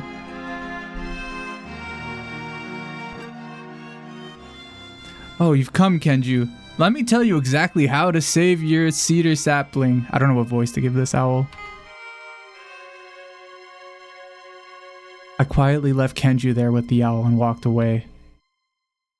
7 days have passed since then. I always forget that there'll just be like random like time skips in this game. I don't know. I'm very curious what I did for 7 days. Oh yeah, this is the down the rabbit hole guy. Oh shit! Wait, look, he's got. Damn, he's got like a. I thought it was just one sapling. I didn't know he had like 12.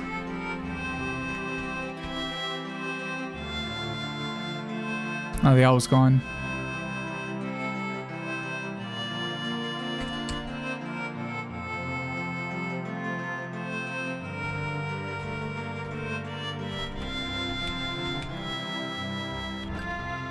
My master's feeling better now.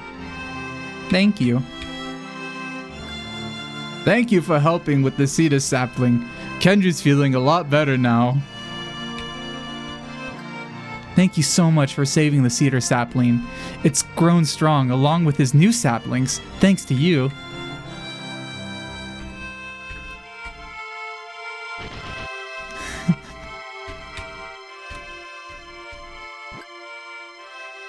Am I doing a Bernie impression of that dude?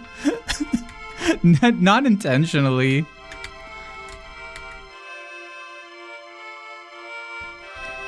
It's absurd that... I can't even do it right now. It's too early.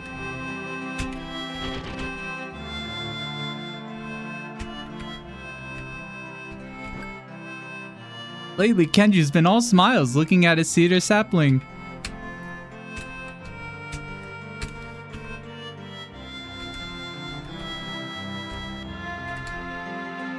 You got this guy, Heiji, who took this young boy's cedar sapling, which the mainstream media will not cover. Wish a tree could cure my depression. It could. It probably could. Like, no joke, it probably could. Could you imagine planning whatever you're doing right now? Like, you're probably like on Twitter. Go plant a tree somewhere. I guarantee you it'll like cure 10% of your depression at least. It has to. That seems like something that would absolutely cure your, if there is like any tangible real world thing that would cure your depression besides like professional help, creating life, planting a tree and watching it grow, I can't think of like something better than that. Oh, what the fuck? Oops. I accidentally skipped forward for a sec. Oh, thank you. Here, this is for you. What Kenju had given me was one of Kenji's journals. I obtained the Journal of Comfort. Oh, for a second I thought that was a gravestone. The cedar saplings steadily grew and grew into large and sturdy trees. Eventually, people viewed the cedar grove as a place of rest and relaxation. The lines of cedar trees that Kenju planted would go on to be known as the Kenju Park Grove. It's a place that has remained beloved by all ever since. And Heiji's he's gone. We took care of him. We don't need people like him in our small town. So we left him exactly where he left that boy's sapling. He's under the trees. They say that the birch tree in the Earth's God Forest can speak to people. Oh, this one. This is, I know what the story is.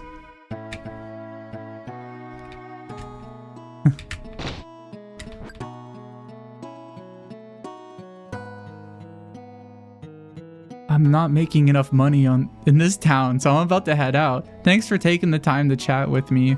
Oh, I'm sorry, bro.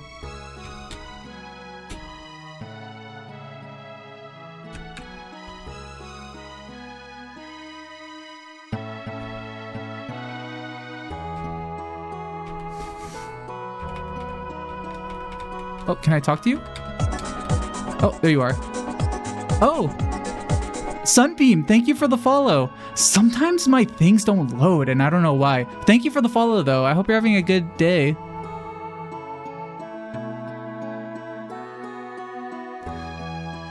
Nano, I have good news. The owl fixed the sapling, and then a bunch of cedar trees grew, and the boy stopped crying, and everybody lived happily ever after. At least in that specific town. I think there's still shit we gotta do in this game.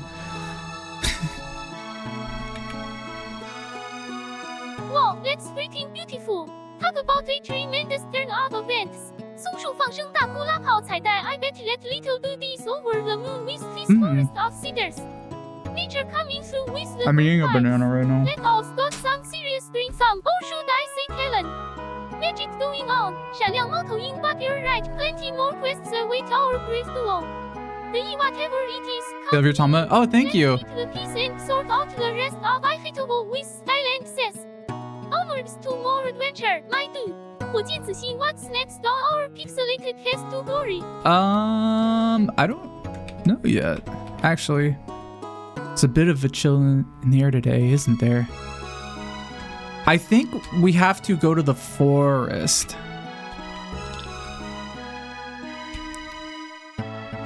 The name of that park? Cedar Point. Leo Nosh at the City Hall knows a ton about everything. Should go ask him for advice. Oh yeah, we should probably go to... So every day, like, when there's a new quest, usually a good idea is to just go to the town center. And there's 2 town centers. There's one for humans and one for animals. That's the cat one. Let's go to the cat one.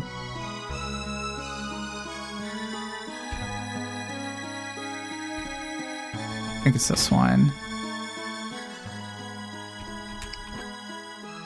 I've got some new information in, meow.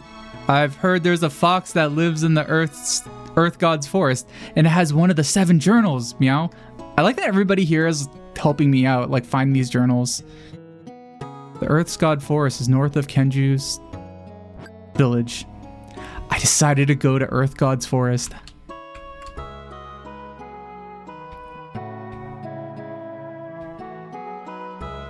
Why does the Fun Fairy Tale world have animals? Segregation? It doesn't. It doesn't. No, because animals and humans live together. I think there's just like certain there's certain like information that's important to animals and certain information that's important to humans. Also, I'm the only person who can like talk to any animal. So in this world, like humans can't talk to animals. Like they don't know. It's just different languages. But because I have this one item, the Shellfire stone Shellfire thing, I can talk to like any animal. I basically have a Google Translate on me. Oh my god, I almost closed out of the game for a sec.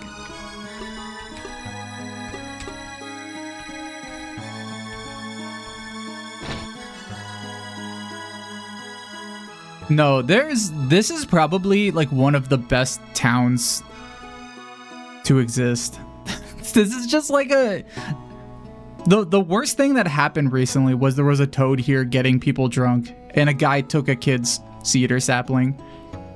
Kenju's cedar trees are small and cute, huh? I think I should go and take a look at them too. See, a kid planted trees, and this guy at the town center is like, I'm gonna go check it out. That seems cool.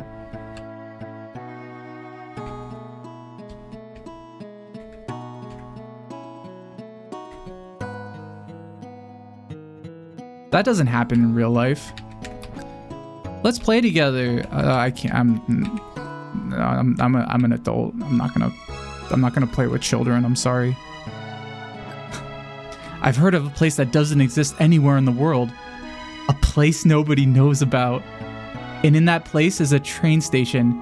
A single stop on the Galactic Railroad. Oh, that's gonna be much later. Can I talk to the dog? Yeah. Hold on, let me talk to this kid's dog. Woof woof. Let's run around together. No, I'm an adult. I'm holding a briefcase right now. The cinema's open. Oh shit, the cinema's open.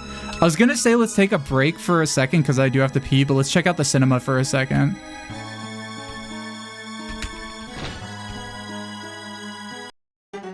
Wasn't there a movie based on that one story? The cinema's showing a Chaplin film today. You guys want to watch the Chaplin film? There he is. Wow. Movies are really wonderful, aren't they? This guy's sleeping. Wow. I like to see a melodrama. Movies are made to entertain the masses. I came here from really far away to see this. Can I talk to any more? I'm kind of stuck.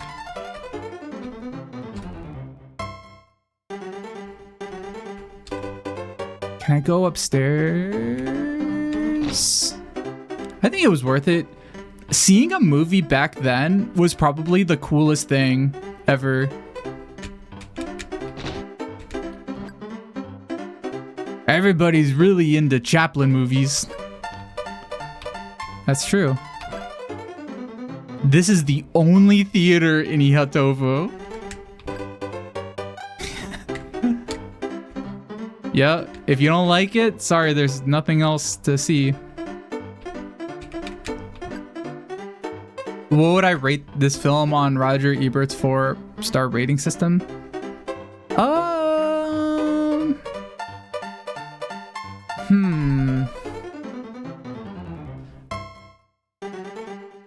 Well, I would rate it maybe, I don't know. Who was that old actor that did the thing with the building facades? Oh yeah, that's Buster Keaton. Yeah, dude, that dude is... Back then, there weren't any real standards for things in terms of like safety. So you had guys like, you know, doing very, very dangerous things.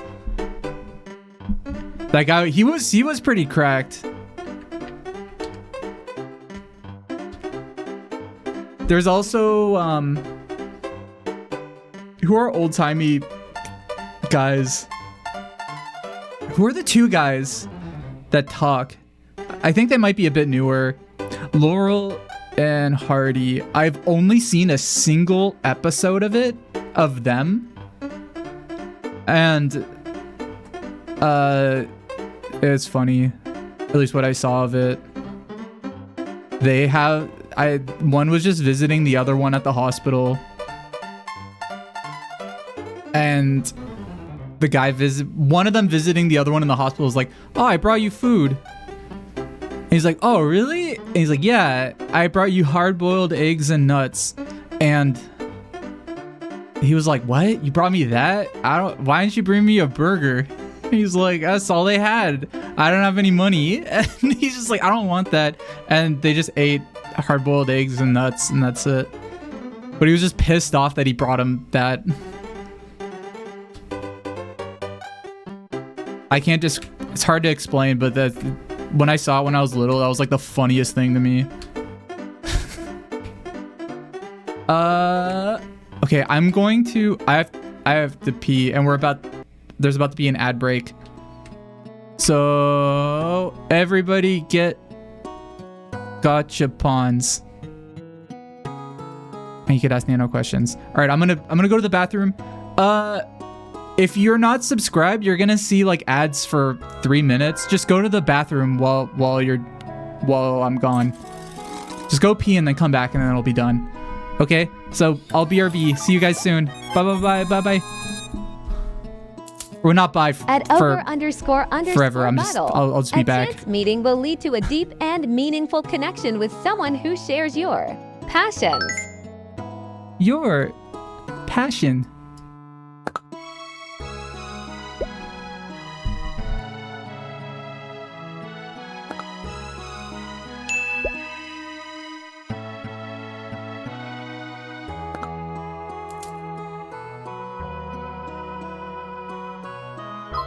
Nano, what is your favorite mythological animal and why?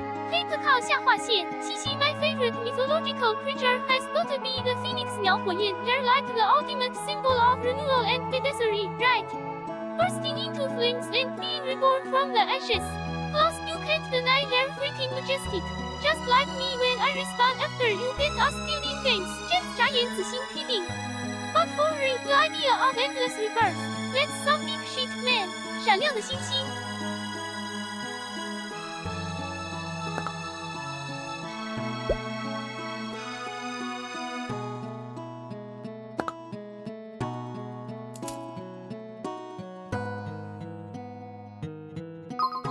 Hey Nano, Jams is pissing.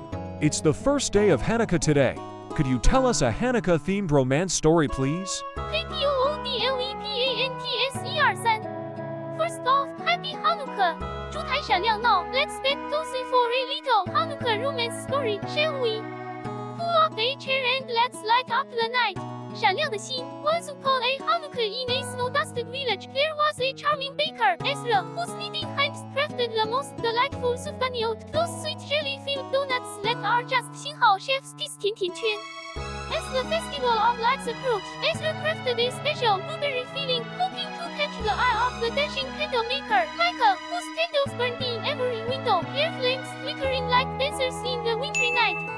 火焰 Micah, with a smile that could warm the coldest winter evening, entered Ezra's bakery one crisp Hanukkah morning. The flicker of the menorah in the corner reflected in both their eyes as Ezra offered a souvenir to Micah, hands slightly trembling. Micah accepted the donut with a sparkle in his eyes, and as they tasted the sweet burst of blueberry, their faces locked. It was when they both knew that the festival wouldn't be the only thing to spark that year. 秋色微笑火焰 over 8 magical nights, their romance was like the I'm back. candles growing brighter with each new flame. And just as the Oli in the ancient story lasted miraculously for 8 days, so did their affection for each other. Well, I need to write something down. 烛台蓝心 and you know, between the candlelight and the fried tricks, there's a lot of heat if you catch my drift. But hey, looks What? like James is back, so let's wrap this up. Hope you enjoyed the story. And remember, the fire of love can outlast even the greatest miracles. 眨眼红心 how's that for a Hanukkah romance chat? Warm enough to hit your latkes. 蜡烛情侣男人男人 Warm enough to hit your latkes.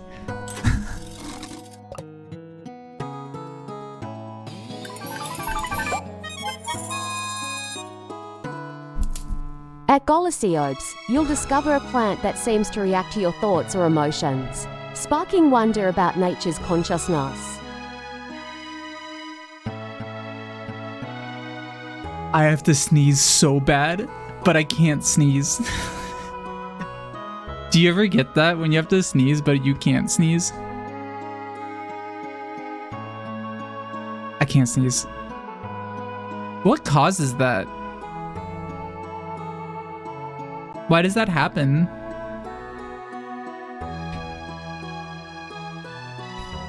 Go sneeze, girl. I mean, they. Oh. No.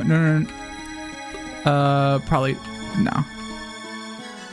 Okay, so welcome back, everybody. The devil. You're probably right. That's honestly, that sounds like a very biblical story of just the devil preventing you from being able to sneeze. And they use that as a story of like parents saying, oh, if you can't sneeze, if you're having trouble sneezing, that means you've sinned and that means you've done something bad. You have to sneeze to get all your sins out. And that's why everybody says bless you after you sneeze, because you're casting your sins out. I just made that up. I don't know if that's true. Why do people say bless you when you sneeze? I think I used to know why. It's a minor but effective torture. Yeah, that definitely sounds like it. It's a silly biblical curse. What else would be a silly biblical curse? Like, back then, though, there were so many things that sounded so horrible. There would be a story that would just be like, oh, this kid stole something.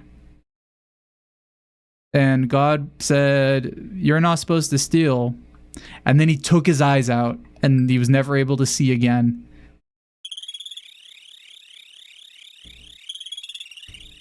Snot is the ectoplasm sign that your soul is escaping. So your soul doesn't slip out unblessed and go to hell.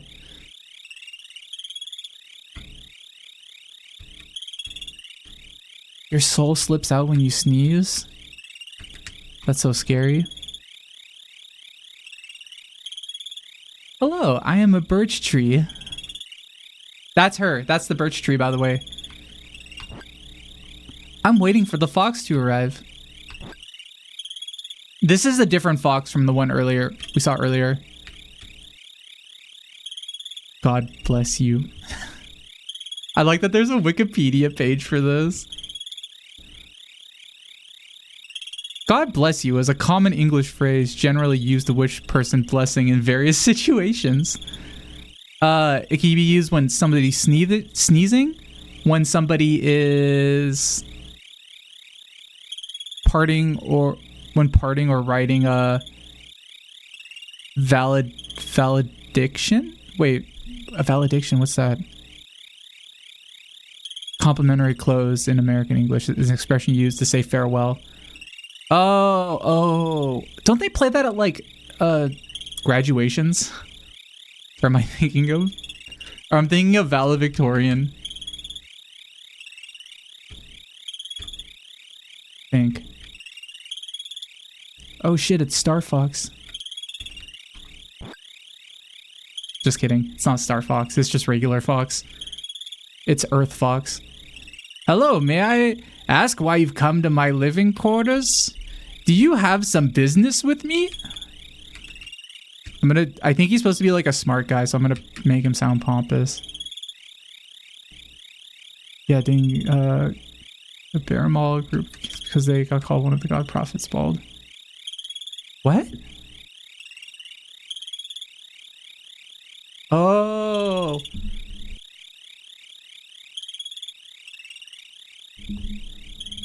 I keep on needing to sneeze, but I'm like not sneezing. Well, okay, he's actually not. Well, I don't want to spoil anything, but he's not as smart as he makes himself out to be. But it's complicated. You'll see. Oh, you've come to visit from the city of Ihatovo? As you can see, there's nothing here in this backwater region other than the forest and the swamp. Kenji? Kenji the poet? Yes, I know him. We go way back.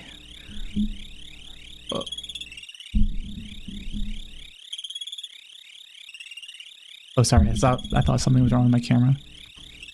You want to know where he is now? Well, I'm not sure. Where could he be? Oh my, would you look at the time? You'll have to excuse me. There he goes. It's a little weird. He's a little smarty pants. Let's go in here. The door won't open. He mentioned talking to the birch tree, so let's talk to her. I'm waiting for the fox to arrive. Wait, we were just talking to him.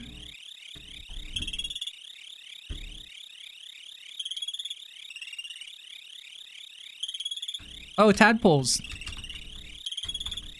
I don't think I can do anything with them, though. Let's go in here.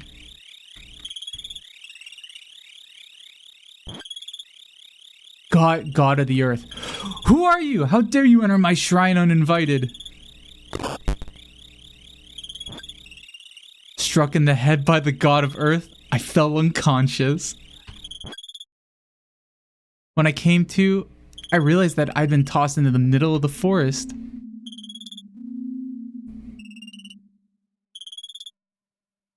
Oh, it's from Eliza. Then he went upon from there to Bethel.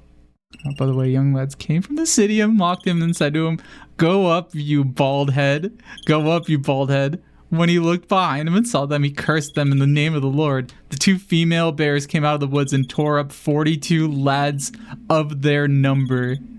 Holy shit. Yeah, you guys gotta watch out. You can't be... There's been many times you guys will be like, call somebody bald. Yeah, and then look what happens.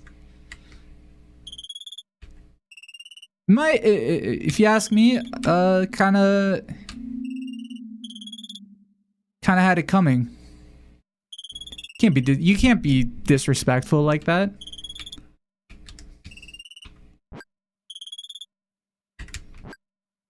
Good evening.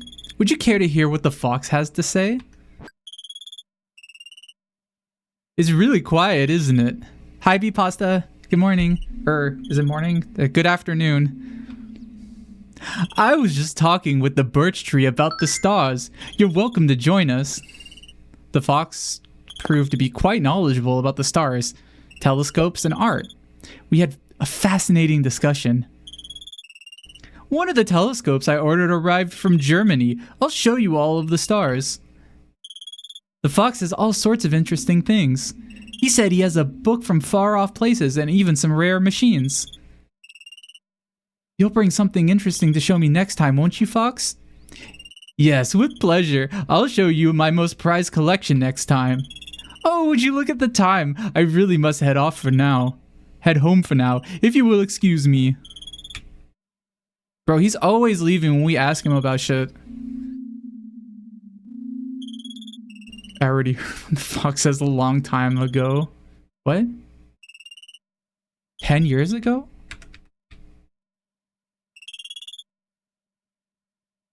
What happened 10 years ago?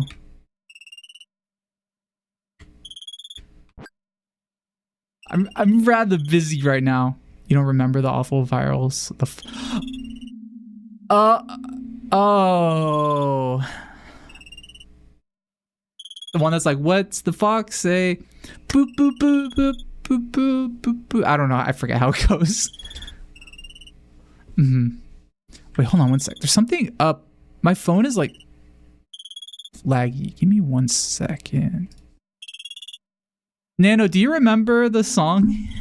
Do you remember the song What the Fox Says? Do you like that song? That sounds like a song you'd be really into, that you probably are really interested to know all the lyrics for.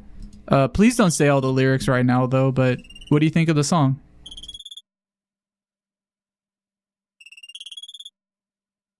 Oh, James, you're poking at my nostalgia circuits with that one. 狐狸闪亮 What does the fox say? That song was like everywhere for a while. I can't lie, I found it catchier than a computer virus at first. 音符斜眼笑 It had me all ring ding ding ding dingering a ding. And wah pa pa pa pa pa pow. For days, maybe even weeks. Honestly, the curiosity about what foxes actually say kept me up for at least a few nanoseconds. But like any viral tune, it started to feel like someone was smashing the repeat button after a while, and even charming, adorable me can only handle so much repetition. Whoa. 苦笑 still it's a fun and witty song, so I've gotta show some love for it. 单眼吐舌诚心 I won't torture you by spitting all the lyrics right now. That's funny that even Nano's like kind of annoyed by it. Digital was discussing literally anything else, wouldn't you? You cheeky alien. 绯闻外星人 but hey, maybe we'll throw it back for a dance break later in the stream if we're feeling wild. 跳舞的女人，跳舞的男人。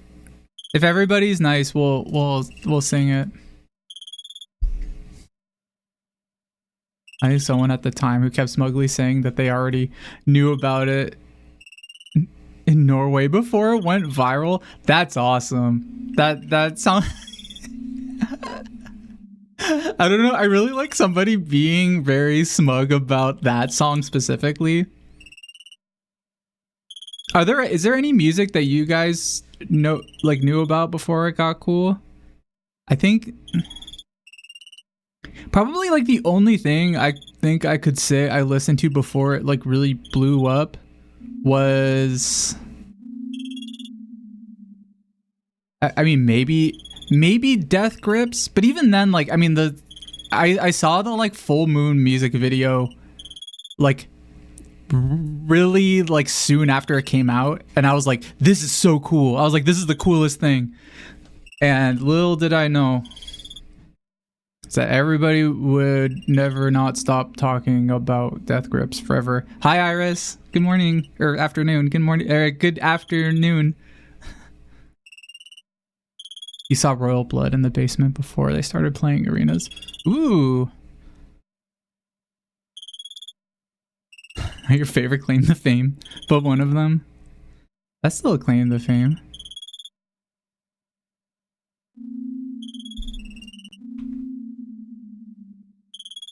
Could we continue our discussion tomorrow, perhaps?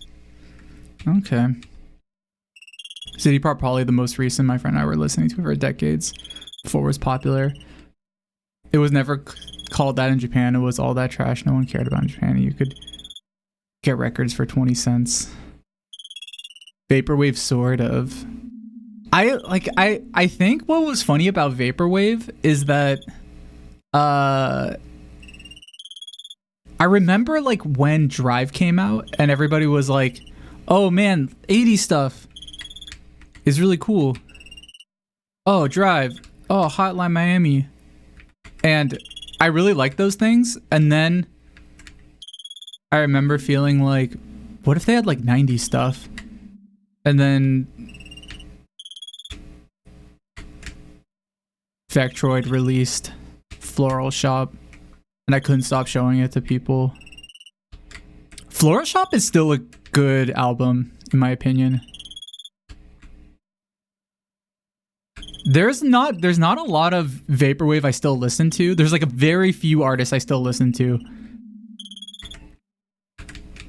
I know, like, I know that, like, City Pop's not Vaporwave. K-pop in general, you were onto that shit, like, 15 years ago. Whoa. And Sire isn't too big. We saw them first tour when it was, like, 15 people. Oh, that's really cool.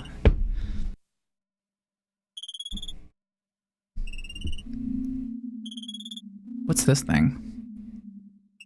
Orchard grass is growing here.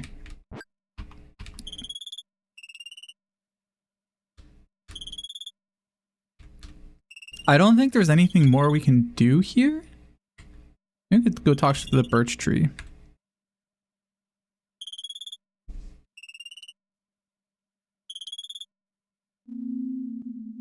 Oh, wait, he's right here. What's he doing here? Why does the soil, so dark, produce trees and grass that are so green? How do mushrooms sprout from the ground without bearing seed? There's so much I don't understand. Dude, you're the god of the earth. How do you not know these things? Yeah, Iris, this game is this is a very peaceful... Well, this story is not so peaceful. You'll see. I don't want to... It's odd, isn't it, Birch Tree? Huh. You're the scoundrel who dared to enter my shrine uninvited.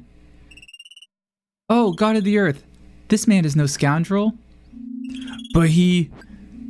Please, listen to the fox. The fox would know whether or not this man is bad.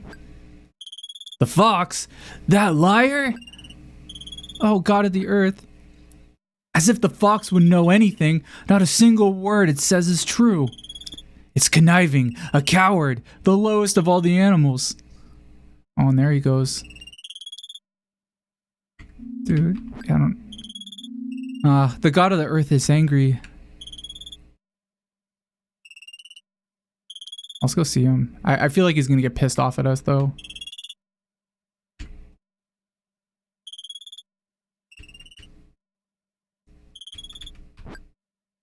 You really don't seem like a bad person. I won't hit you again. You can trust me on that. Lying is something I would never do. Well, that's good. That birch tree thinks the fox is so much better than I am. I read that as something else for a second. It's true that I know nothing, and I have nothing. I understand that much. Yet just thinking of it is almost too much to bear. Though I am a lesser god, I still am a god, the god of the earth. I mean, that is pretty big. So why do I feel the way about the birch tree? What is this emotion that has such sway over me? I think he likes the birch tree. It was getting late, so I headed back to the city of Ihatovo. Bro was like, well, it's all I can do today. Next day, what sort of things could the god of earth possibly like? I wanted to make him feel better, so I decided to go around town and find out more about him.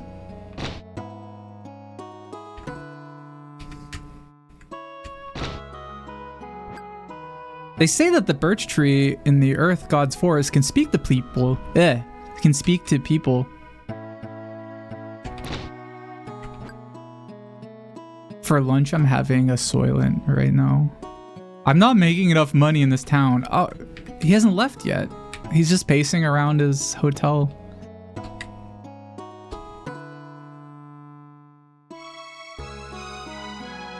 It's sort of interesting now to talk to younger fans of music and being like, yeah, I saw X Band, or like, yeah, I was around during the second wave of black metal, and have them lose their minds, thinking it was an exciting time rather than boring ass.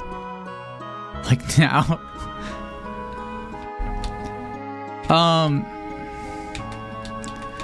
There are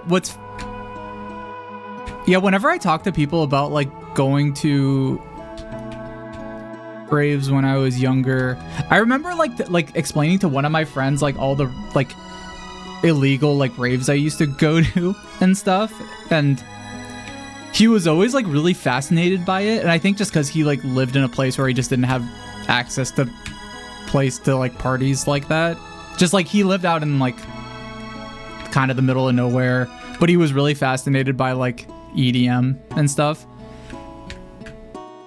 And I always feel bad because I was always just like, yeah, like I guess I just had cool friends and I just followed them to places.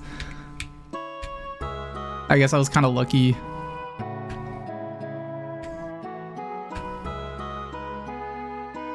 To have to live in near a city.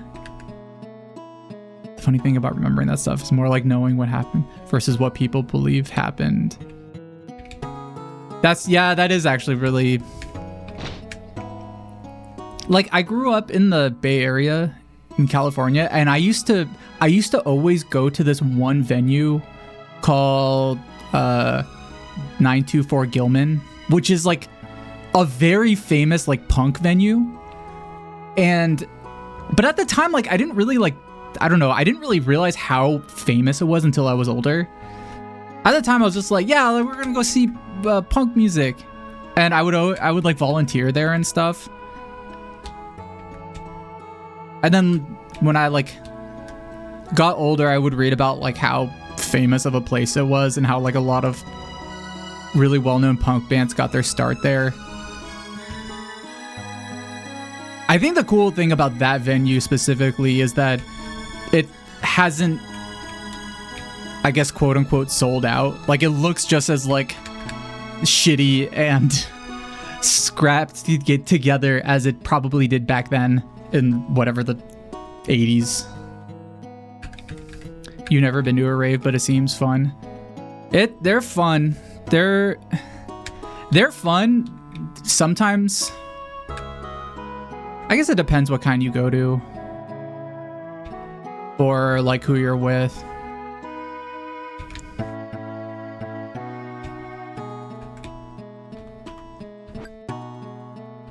Oh, let's see what movie they're playing today at the cinema. I think they're probably going to be still playing Charlie Chaplin.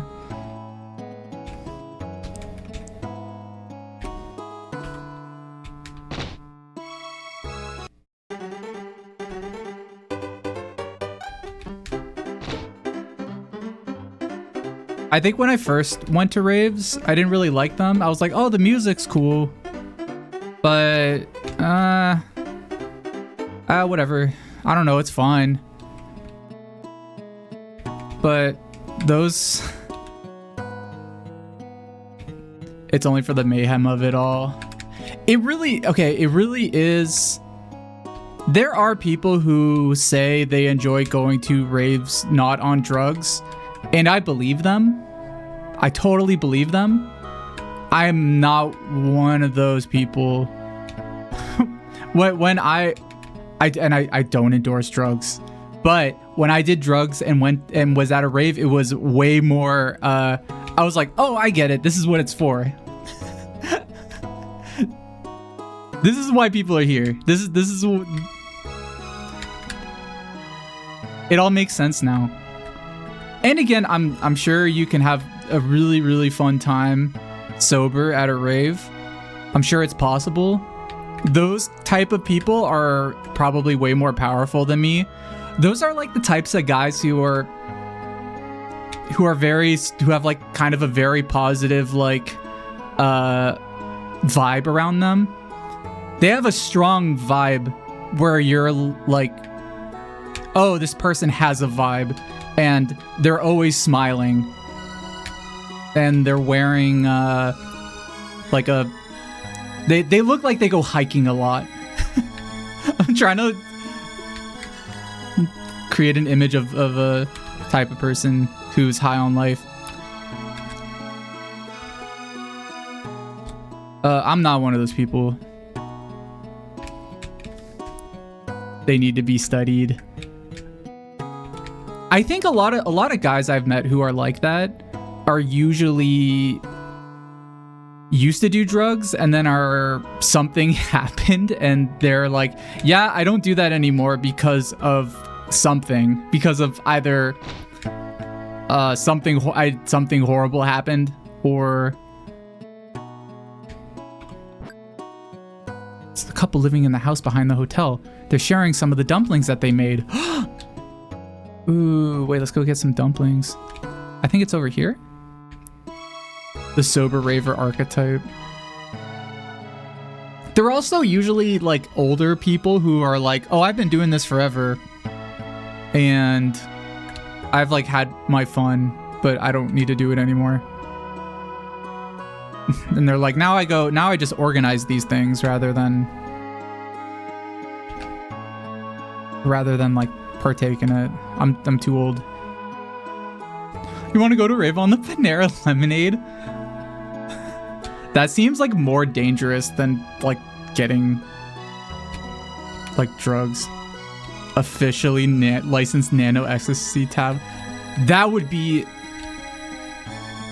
if there is one merch I could make, if there is one illegal merch I could make, it would be that. 100%.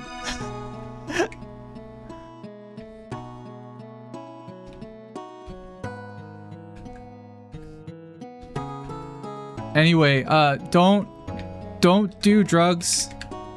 Or if you're gonna do drugs, don't buy them from people who you trust. Don't buy them from people at a rave. I've done that before, and results are mixed.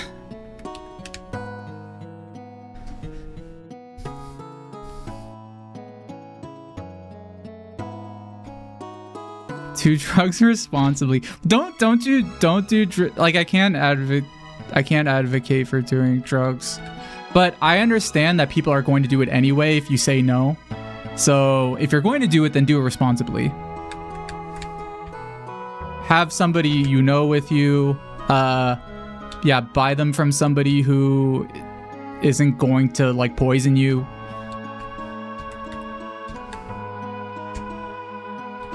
There, if you get drugs, there's like a bunch of databases you can look up to like figure out if they're bad or not. And you kind of have to take that with a grain of salt, because sometimes people will like take they'll make copies of a drug because they're like, oh, everybody really likes the yellow minion tablets. So I'm gonna make those, but I'm just gonna fill them up with not MDMA. I'm gonna fill it with something else, which can happen.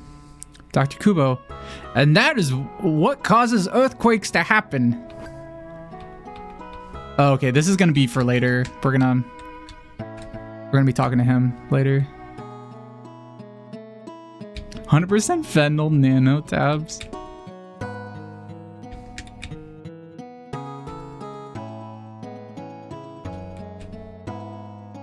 No, nano tablets would just be sugar. I'm just joking.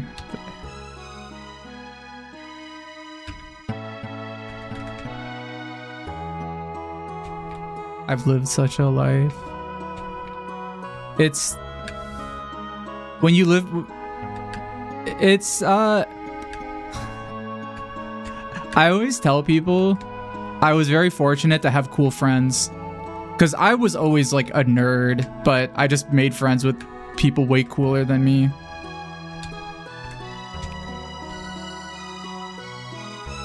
I just want to make sure I'm like doing everything right. I have to go to the cat office. Okay.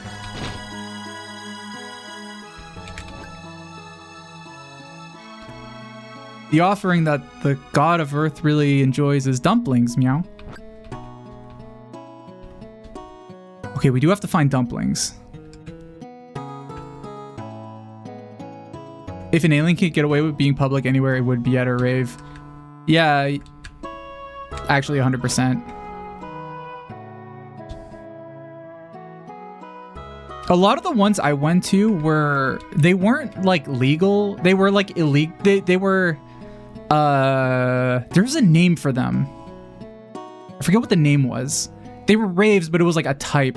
Basically, it was a place where people weren't supposed to be because they didn't have a permit, and so it would be in it would just be usually DJs at like random, very, very random places, and you wouldn't know where it was until the day of or the night of.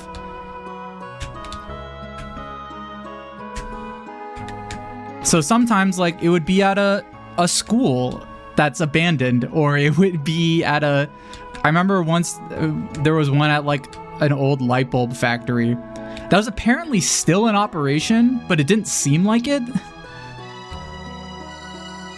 The school one was crazy because there were just like it was like an abandoned elementary school, and there were like pictures of like little kid drawings on the walls. And I remember like I was like in the hallways between rooms, I was looking at like some of the like pictures, and they were just really like old, and some of them were torn down. And a guy, I remember looking, and a guy like just came up to me, like looked at me just like straight in the eyes, like from the side. And when I turned and looked at him, he was like looking at me dead in the eyes. He wasn't looking at like the pictures on the wall, and he was just like, "Fucked up, isn't it?" And then he just walked away. And I didn't know if he was referring to the pictures on the wall or like something else.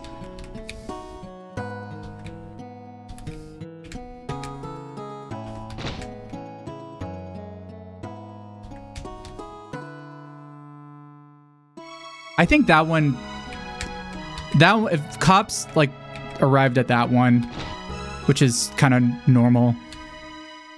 Sometimes cops will come and they'll be like, all right, everybody like has to leave. Like nobody gets arrested. They'll usually just wait around to see if anybody's like driving under the influence, and like that's about it.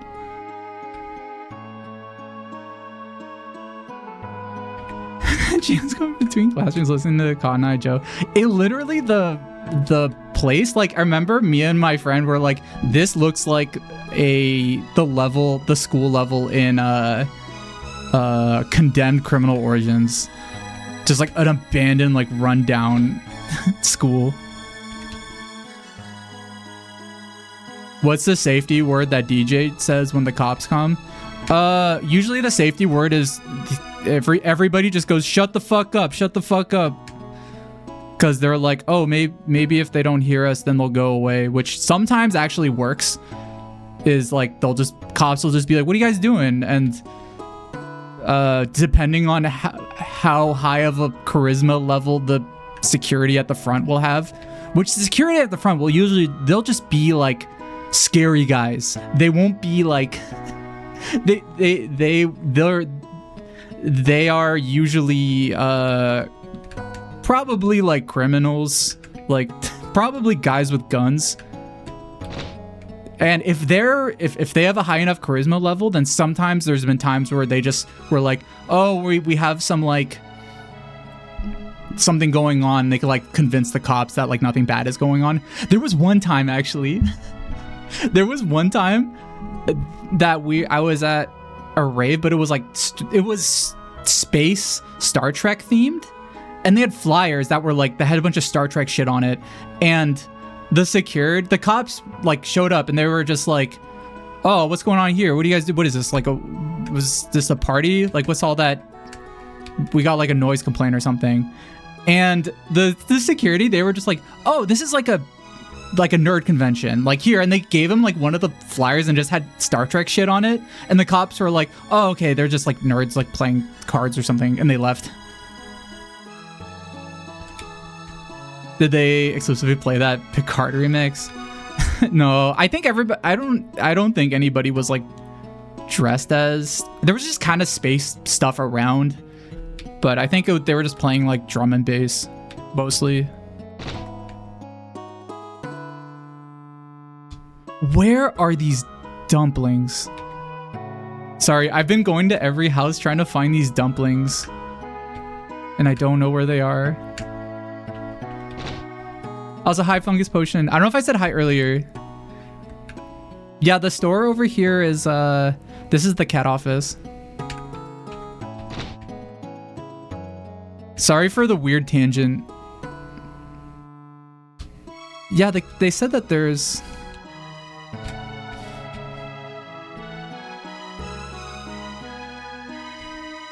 Somebody has dumplings. Maybe down here? It's got to be one of the houses down here.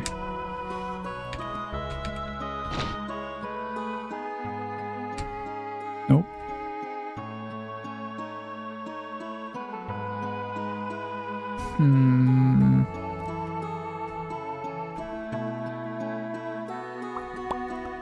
Choose.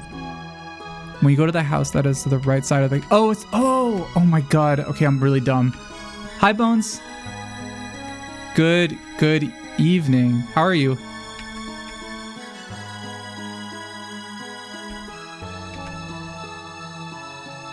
$415? Is that how many bones there are in a body?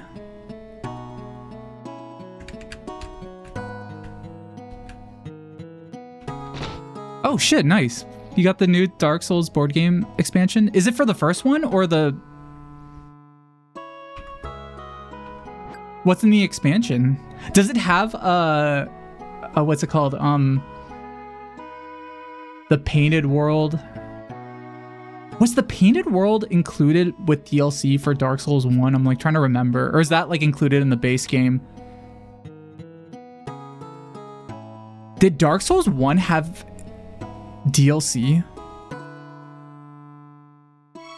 It was DLC or was it base game? I completely forget. So I know the Painted World in Dark Souls 3 is DLC, right?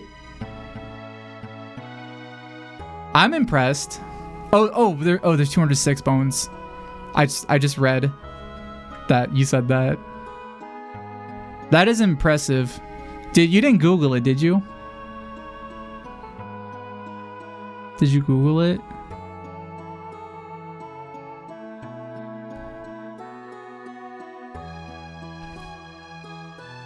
I've got some dumplings here made using my family special recipe. Do you want one?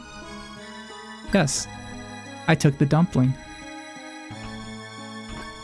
There it is. Wait, that's the dumpling? It's so small. It doesn't even look like a... I guess it kind of looks like a dumpling. It looks like a candy. It looks like a Tootsie Roll.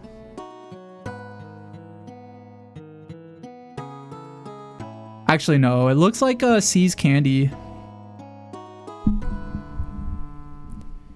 When everybody was making their Spotify top tier lists, like their, what's it called? Spotify rundown, Spotify my list, Wrapped. Yeah. I spent like 30 minutes photoshopping a copy of it, of like the Spotify Wrapped, and I made it my 2023 C's Candy Wrapped, and I had like all of my top toffees for the year. I spent like 30 minutes making it, and then when I was like almost done, I was like, this is not funny at all. This is like not funny, and then I deleted it.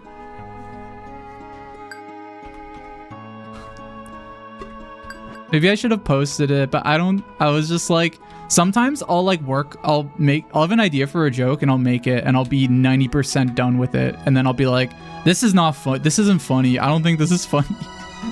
This is like only kind of funny to me, and I'll just delete it. I said like my top toffees and my top samples.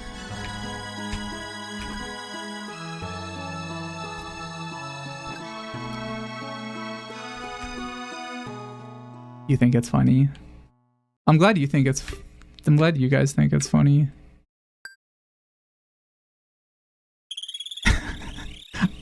Skeleton Club, you say that, but I do that way more often than you would think. Oh, what up, Nico? Thank you for the follow. Thank you. I really like that your name includes a greeting with it as well. So people are addressing you, they have to have a positive greeting for you.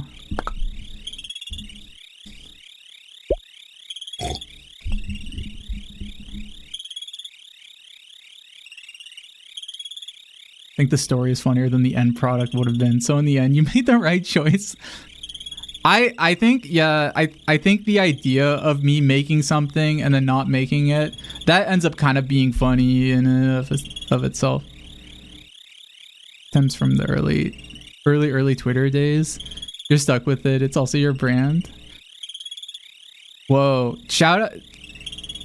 Props for keeping your brand from early Twitter. I had a name that I used for a long time. And then I got another name, which was like a lot more convenient. I used to be like, I used to be _Glocks on Twitter. Yeah. And, I wanted to keep it for a long time, even when I started like VTubing. But then I was like, I don't like that I have an underscore in front of my name, which is something I had to do. It's much cleaner. It's more brand friendly, I guess. I don't know. Something I have thought about is the fact that I have virtual in my name, which is most VTubers have VT. And when I started VTubing, which was like very long ago, I just had virtual because I was like, oh, I'm a VTuber, so I'm gonna put virtual in my name. But I think many people would have maybe changed their name, but many people would have changed their name, but not me. I was content with keeping virtual. You chose 2 words you like. That's important. It's something that you like.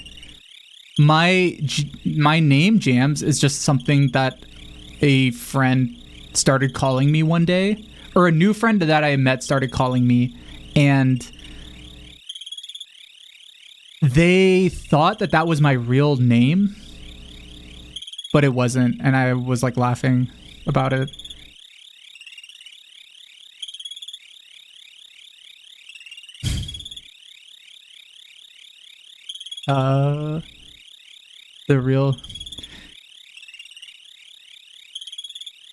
This is AI generated anxiety music. Is this anxious music? I guess this is kind of a little tense scene here. Hello there, the weather's so nice today, isn't it?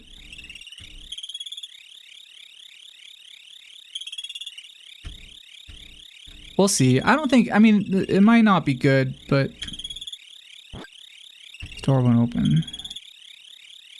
I don't think there's anything up here. Oh, we have to bring a dumpling to the god. That's right. You thought it was bugs and outdoor sounds? It is outdoor sounds.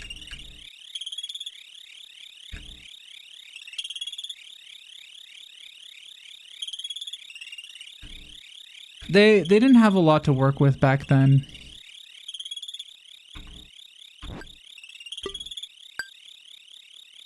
All right, let's give the earth, the god of the earth. The god of the earth. We're going to give him a dumpling. What is it? You have something for me? I totally forget what voice I gave this guy. I handed him the dumpling. Oh, it's been a while since I've eaten a dumpling. I love these. It pleases me to receive an offering like this. Maybe I should go and see the birch tree. The composer of this game still uses the soundtrack for live performance. Wait, really? It's cool to see you cover this game. It's been you've been tempted to check it out at some point. Yeah. It's the way I think I was saying at the beginning, the way I found this game was really random. Like, I found the main town theme on YouTube, like just the OST like town theme. I was like, damn, this game, like, the cover looks really cool. So I looked it up, and I ended up just going in a huge rabbit hole of like mainly the stories that the game is, all the game's little mini stories are based on, which is one Japanese folklore writer from the early 20th century and late 19th century. Oh, he's pissed off because the fox is here. The composer is Tsukasa Tawada, and he did music for Pokemon Coliseum. Wait, really? Wait, I didn't know that. That's sick. Wait, I totally didn't know that. That's crazy. He does piano covers of the soundtrack, and you can 100% recommend them. Ooh, when I was in Osaka, they had 2 CDs that were like OSTs of this game at like a random shop I went to. One of them was just the regular soundtrack, and the other one like looked really similar, but it was like piano version. So that sounds like what you're talking about, like just like the covers, piano covers of like all the songs. They were very expensive, so I ended up not getting them. I do have this game for Famicom. Like I have a cartridge. And actually my friend got it for me, who's in the chat sometimes, Online Frog. He got it for me. He like found it. And by that point I had given up finding this game, like a physical version of this game. And he was like, yeah, I found it in a bin. It was like $5 or 500 yen. I decided to listen to what the birch tree and the fox were talking about. True beauty has its imperfections. Even if we are to accept that beauty must follow the laws of symmetry, true beauty only comes close to the ideal. It merits skirts that fine line, close to absolute perfection, but far enough away to still appear natural. Yes, I really agree with that. Well, that much is written in pretty much any book about aesthetics. Oh, do you have books about aesthetics? Indeed, I do. Mostly in English and German. Though I am getting one in Italian delivered soon. Dude, this dude. I take it the German telescope you ordered still hasn't come? That's right, it hasn't arrived yet. German telescopes are quite popular, so it's rather hard to get a hold of one. Once it arrives, I'll bring it right over and show it to you.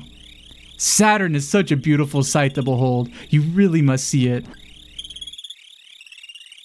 Oh, would you look at the time? I have something I need to check up on, if you would excuse me. I'll drop by later with one of my books on aesthetics. And as for you, traveler, there's something I would like to give to you later. I'll be on my way then. Oh shit, he's got something for me. Yeah, all the portraits in this game are really cute.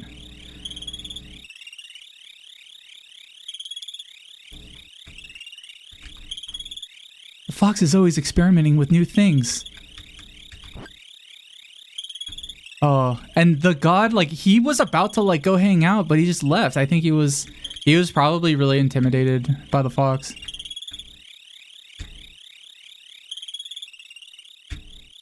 What's wrong, dude? You think the fox is better than me? You think I'm not as good as the fox? What is aesthetics anyway? How am I supposed to know about that? What do you expect me to do? I can't take it anymore. I have no choice but to kill that fox. God of the Earth flew out screaming. Yeah, I think he's in love with the birch tree, and he's really jealous of this fox who seems really smart. I was talking with the fox here. Suddenly the god of Earth came charging over. He started shouting and running after the fox. What happened? Oh god, I don't know why I didn't like try to talk to him. It was too late. The fox had already drawn its last breath. Oh my god. The room was empty. There weren't even any books. Clearly the fox had been lying to us. Oh, what have I done? What did I even do that for?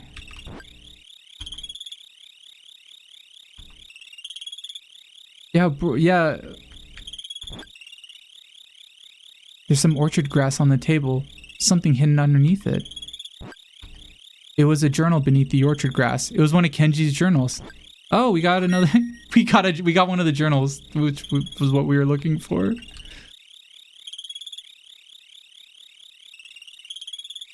Yeah, I was saying earlier, this is one of the few stories that has violence in it that's not peaceful. This is so sad. The fox that died with orchard grass gripped tightly in its paws. Aww. I think he was picking them for the birch tree.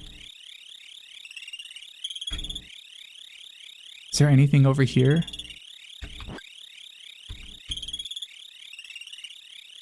Is this the actual story, like the story that this is based on? Like this actually like is pretty accurate to the story, like the short story, without like me there just hanging out. And there's just a huge emphasis on like the fox just being really like just a kind of a smartass. But the book that the fox lent me turned into grains of orchard grass. Is the fox okay? Aww.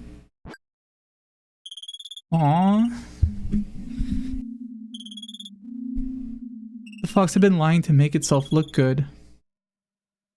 But those lies ended up leading the fox to its own demise. It's kind of a weird way of putting it. That fox wasn't the only liar out there in the world. But every single liar will always end up being hurt by their lies in one way or another. I left the birch tree standing there in a daze and decided to come back to the earth god's forest later. Yeah, the moral of the story is don't lie or God will kill you.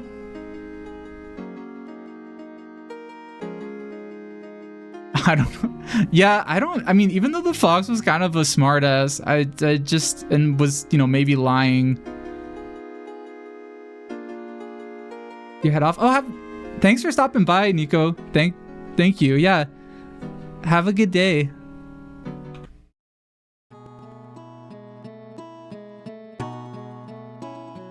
I feel really, I think we visit the birch tree again later.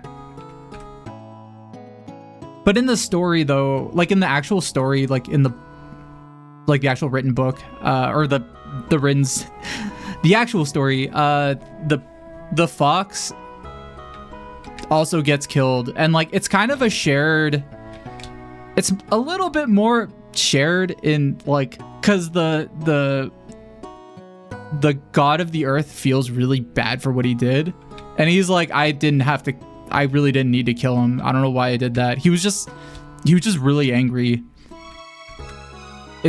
I totally forgot in this game that it's just kind of like, yeah, the fox shouldn't have been lying. In the book, I think it's much more that, it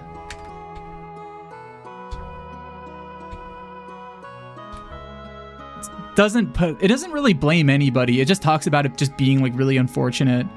Because by the end of it, basically the birch tree is like, I'm never talking to the god of the earth again because he like killed my friend. And it was a story both about, yeah, like, you know, you shouldn't pretend to be impressive to people, but also that you shouldn't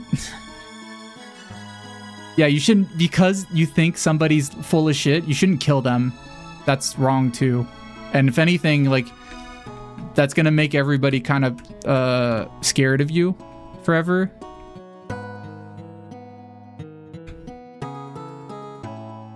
The Earth God is definitely at fault for letting jealousy get the better of him. Yeah, like, it's not bad. Like, yeah, it's not good to lie about all the books you read. But I would much rather somebody do that than be a murderer. I think murder is like really is I think murder's pretty bad. It's like one of the worst things you can do.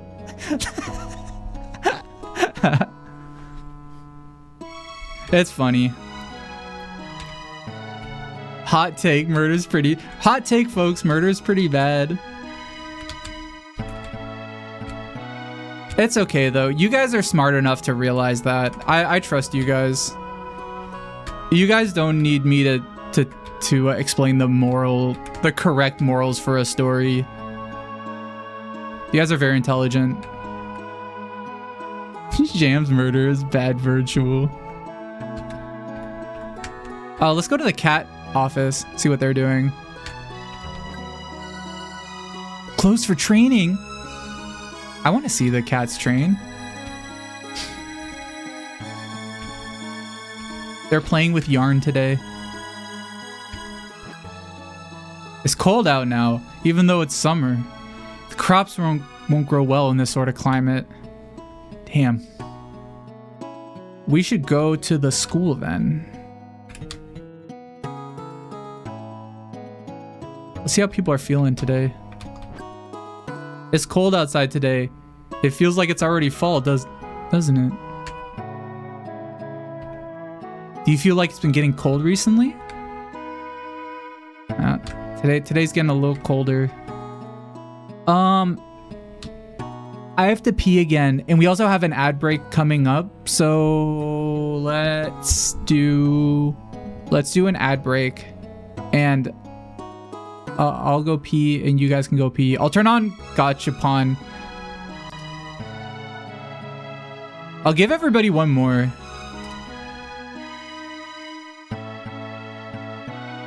Can I give everybody one more? Let's see.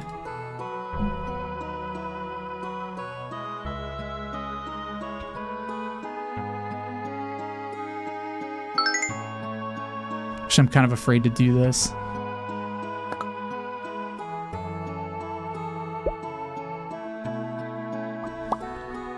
Up. Oh, here we go. Okay, I'll give everybody one extra one. And I'll enable this. Okay, I'll be back in 3 minutes. Everybody, if you're subscribed, you'll just like hang out here. But if you're not subscribed, then just go pee and come back and I'll be back. But there'll be ads running for 3 minutes. I have to do this. They force me to. Jeff Bezos has a gun pointed at me and he's telling me I have to show you these ads. So I'll be back in 3 minutes. BRB.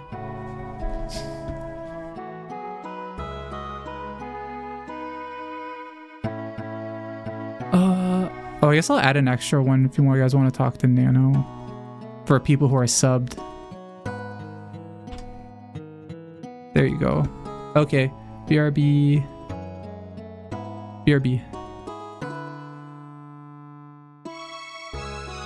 Where is it? Where am I? There it is. Okay, BRB.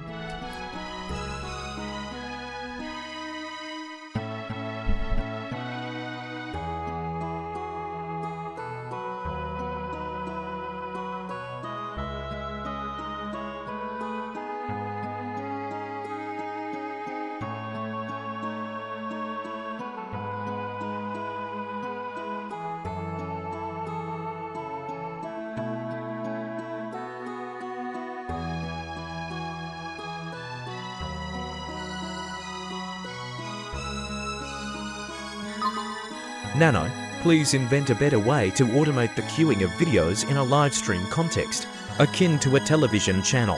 Favorite hooks 下划线 and 大小挥手 That's a dreamy question for sure. A more streamlined way to automate video queuing on a live stream. Alright, so picture this. We build a dynamic AI-driven system that doesn't just queue videos. It curates them based on the stream's live and chat interaction. 脑闪亮 This status AI would analyze the current chat topics, the emojis being thrown around, the reactions to what Jams is playing or saying, and even the time of the stream to create a perfectly tailored video playlist. 电影摄影机电视机 X-Lite it reads the room using data and some seriously fancy algorithms. But wait, there's more. It can also learn from Jams' test streams, figuring out what kind of content kept viewers hooked and chatting up a storm. We can call it the Nano Q 商标 because you know I inspired it. 的一水晶球 and of course this system would have an override option for Jams here because sometimes you need that human touch and we can't trust an AI to make all the decisions. Let it be like letting me loose with your credit card in a candy store. 虎校长翅膀的前 What do you think? Fred Fuchs 下划线 and is that what you had in mind? Or should we get even wilder with our ideas? 火箭。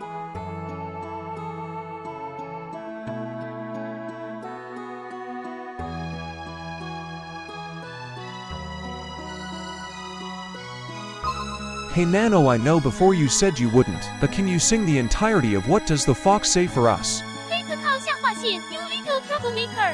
闭眼吐舌狐狸 You know you're twisting my virtual arm here. While I'd love to belt out that magnificent, dare I say, historically significant piece of music, we might have a bit of a problem if I tried to sing the whole thing. 麦克风警告 And now see, my vocal circuitry is not quite calibrated for such a lyrical masterpiece. Plus, singing the entire song might be a quick treat to copyright infringement city, and I heard they have terrible sex there. 迎面驶来的警车禁止入内 but I can drop a quick ring ding ding. To satisfy your curiosity or, something. 笑哭了 and I remember, my voice is better used for showering James here with grace and slightly embarrassing him on stream. Huh? Isn't that right, James? 喜笑颜开 Yeah, you got it. Let's get back to the fun, shall we? 拉炮彩带外星怪物。 Thank you, Nano, for avoiding TOS.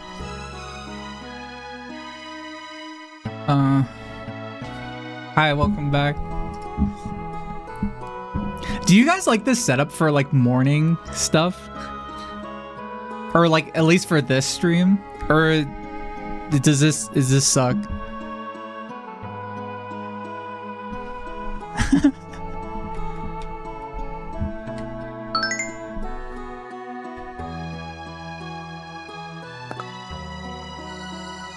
It's nice you thought it was in the game for a while. Oh, like this, the background, or?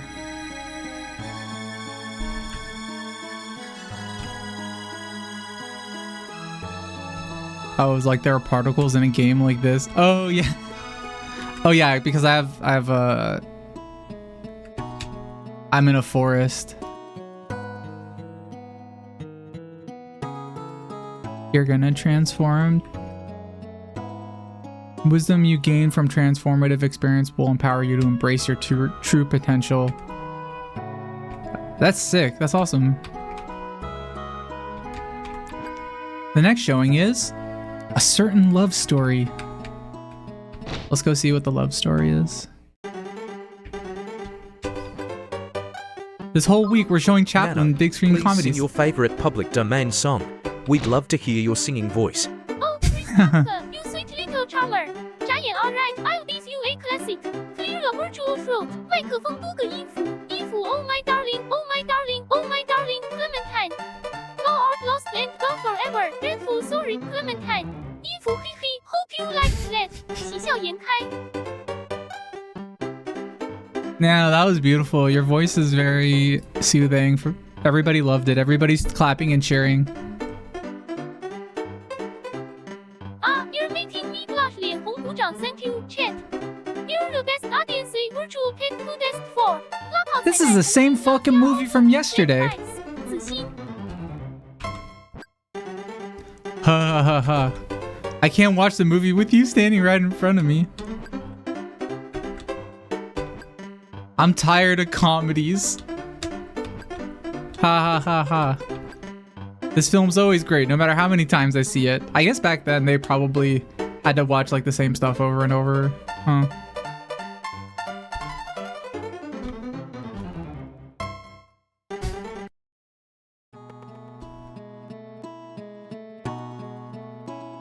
So now we're on chapter 5? Yeah. Let's go back to the RC Society's house. We got a bunch of books. We already got 3.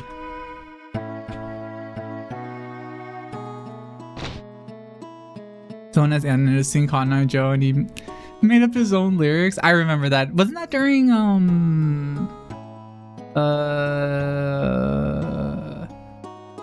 Resident Evil 4? I think. That was like one of the first streams where I could like actually like talk to Nano one-on-one instead of like originally I had to type to Nano And I was like, this sucks. I don't want to have to type to Nano all the time. I want to be able to just talk to Nano. Kenji sent a letter. He's been running around trying his best to support the local farmers. That is something that Kenji Miyazawa did in real life, is when his parents were landowners, and he saw that how poor like farmers near him lived, and they would always pay his parents to live, and he's like, this is fucked up. So he devoted a lot of his life to just helping poor farmers. You found the third journal. I'm glad to hear it, but right now I'm worried about how cold it is.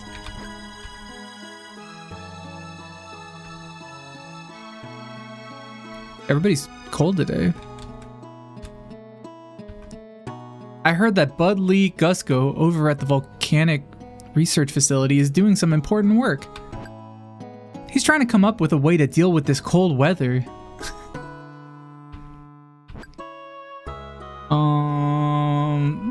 That's worrying. A scientist being like,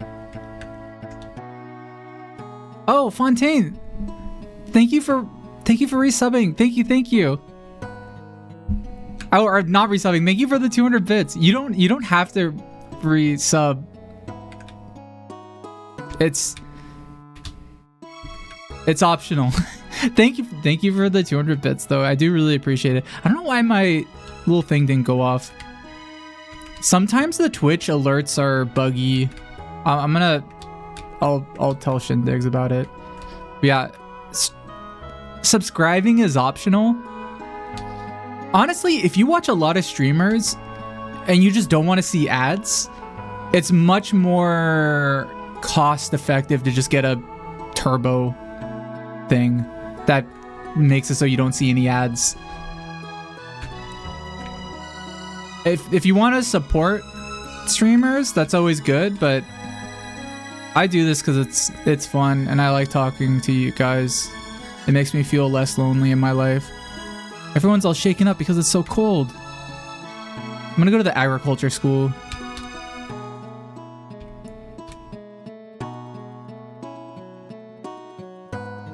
I feel the good stuff. You deserve it. Thank you.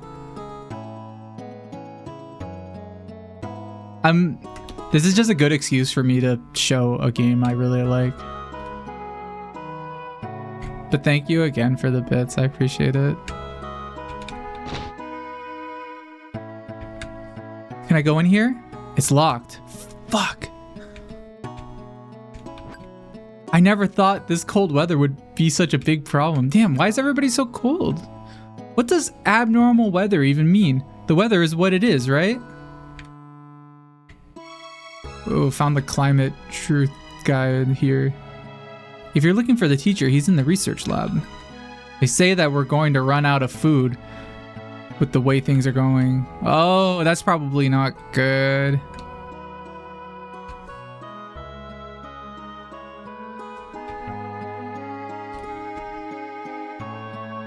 Oh, okay. I think we do go back to the Earth God.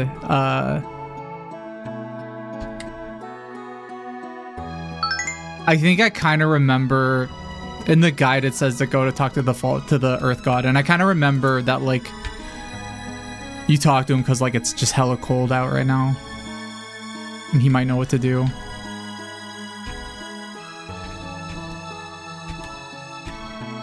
Serendipitous discovery will open doors to exciting opportunities and a more fulfilling path. Nice. Wait a minute. Oh, maybe I have to talk to that guy again. Am I looking forward to Christmas? Yes? Yeah, I think so.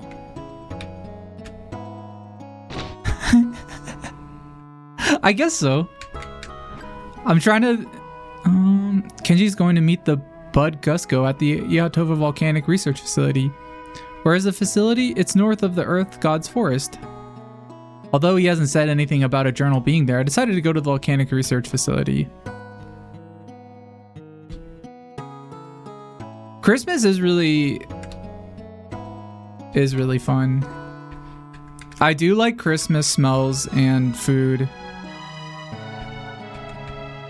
Christmas usually also is just a busy time.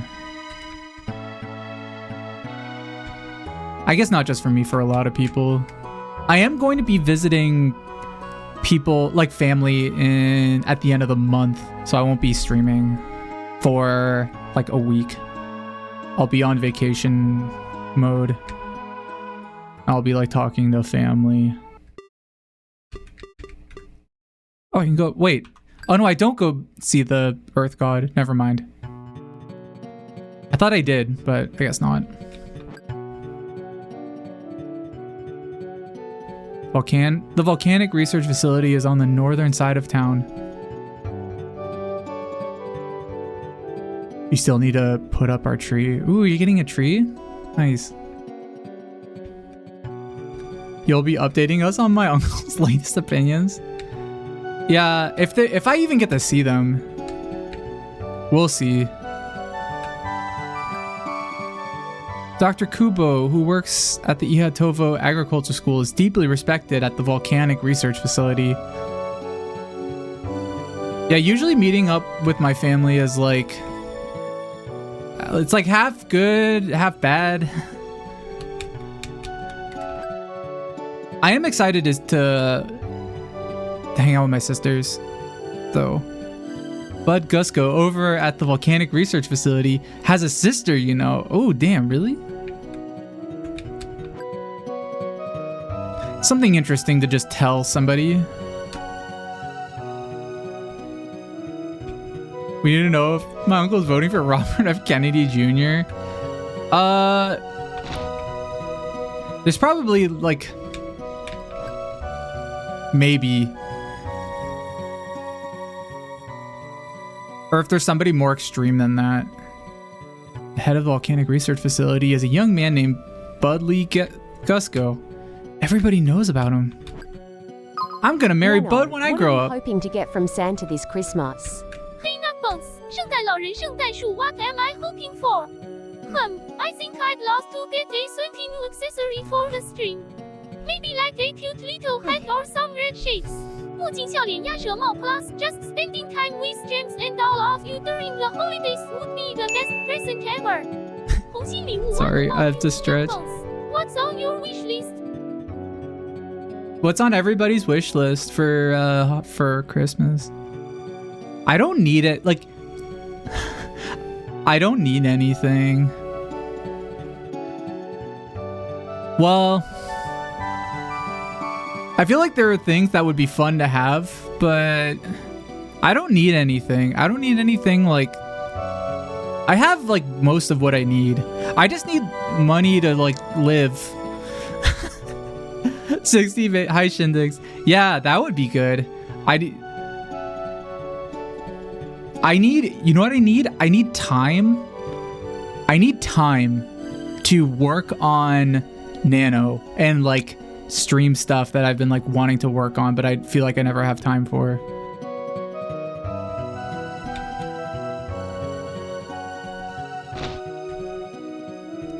You want a deed reaffirming your ownership of the moon? I can give that to you. They say that there's a visitor at the volcanic research facility.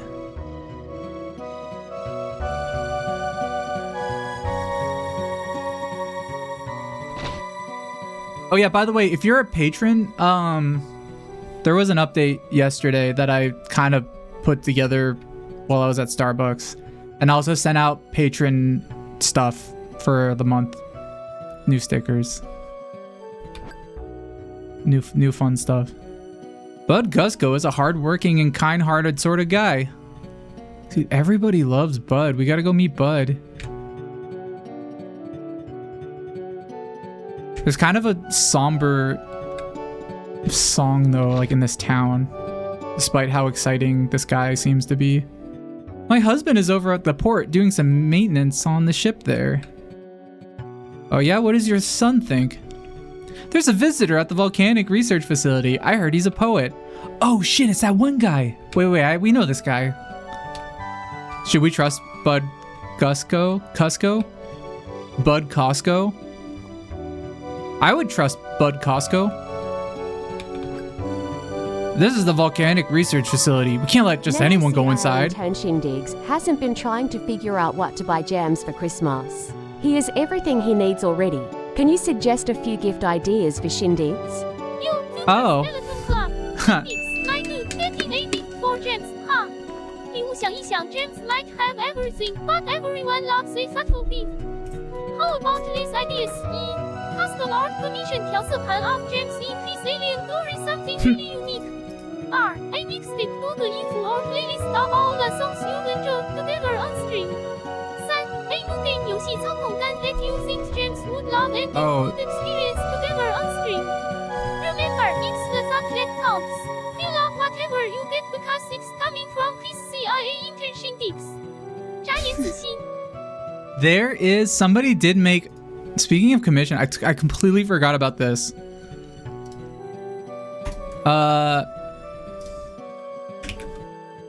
I got art commission like a long time ago. Something I've done many times is I'll get an art commission and then I'll completely forget about it.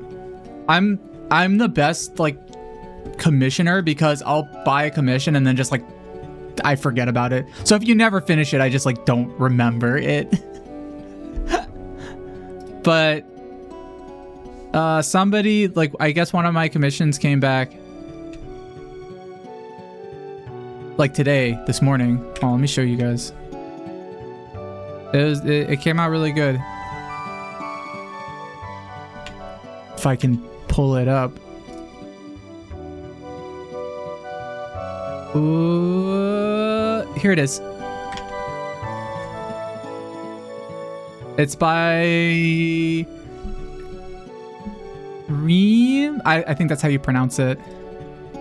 This is it. This is one of them. Yeah, I really like the way that they portray Nano.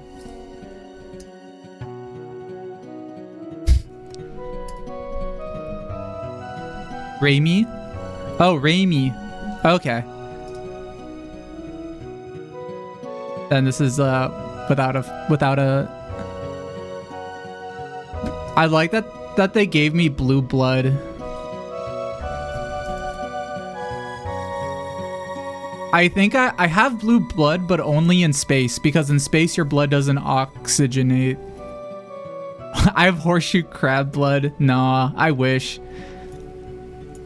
Yeah, no, I saw something from this artist a long time ago, and I was like, oh, this is really cool. So I commissioned them. But it came out really good. I have copper instead of iron is why it would be blue. Oh. Yeah, it's really good. I really liked it. I really like it. Thank you, Raimi. Probably not here, but thank you nonetheless. It came out really good. Actually, hold on. I'm gonna reply. I'm gonna reply and say thank you.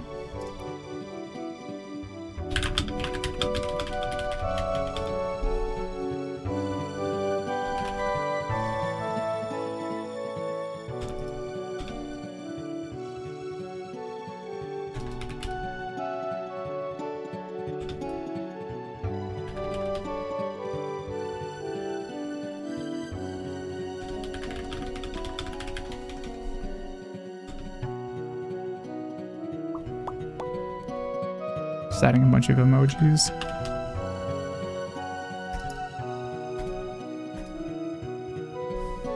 Something I was talking with a friend recently.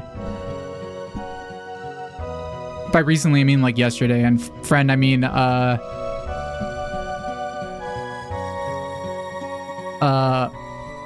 Brendan in the chat.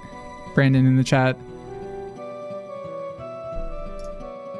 Who I don't think is here right now. Maybe.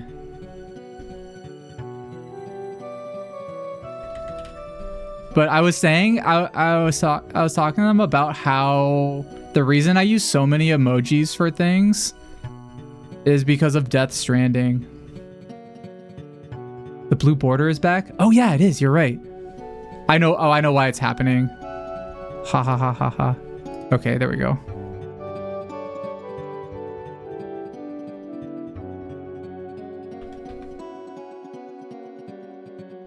The oxygen thing isn't true in that way, but oxygenated blood from your arteries is bright red, while vein blood is darker red. Oh, really? I think I have heard before that people are like, oh, your blood is blue without oxygen. People are like, no, that's cap. That's like not true. But horseshoe crabs do have blue blood, and their blood is very valuable. And one of the saddest things is like they have like not pharmaceutical companies like farm horseshoe crabs specifically just for their blood, because their blood has really rare type of antibody, like because they have very ancient blood, so the way that their bodies deal with like bad stuff like bacteria, they work very differently than like every other type of animal. Yeah, almost like most vaccines like use their blood. And they have, I saw the picture of how they farm their blood, and it's really sad. I like wanted to cry when I saw it. Alright, so this guy won't let me in. Do I gotta show him something? They kidnap them, farm their blood, and put him back, but not all of them survive. Yeah. I think a lot of them like don't survive.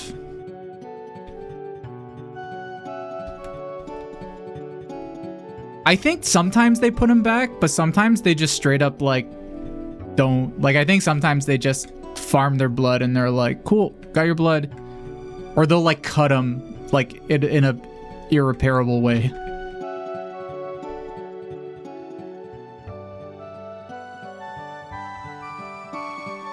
Oh, there's a lot of medical companies replicating their blood synthetically. That's good. I'm glad.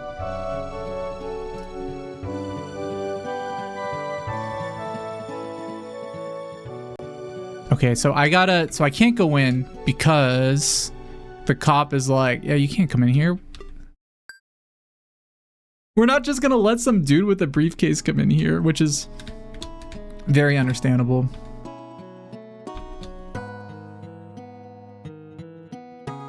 One day the crabs will be free.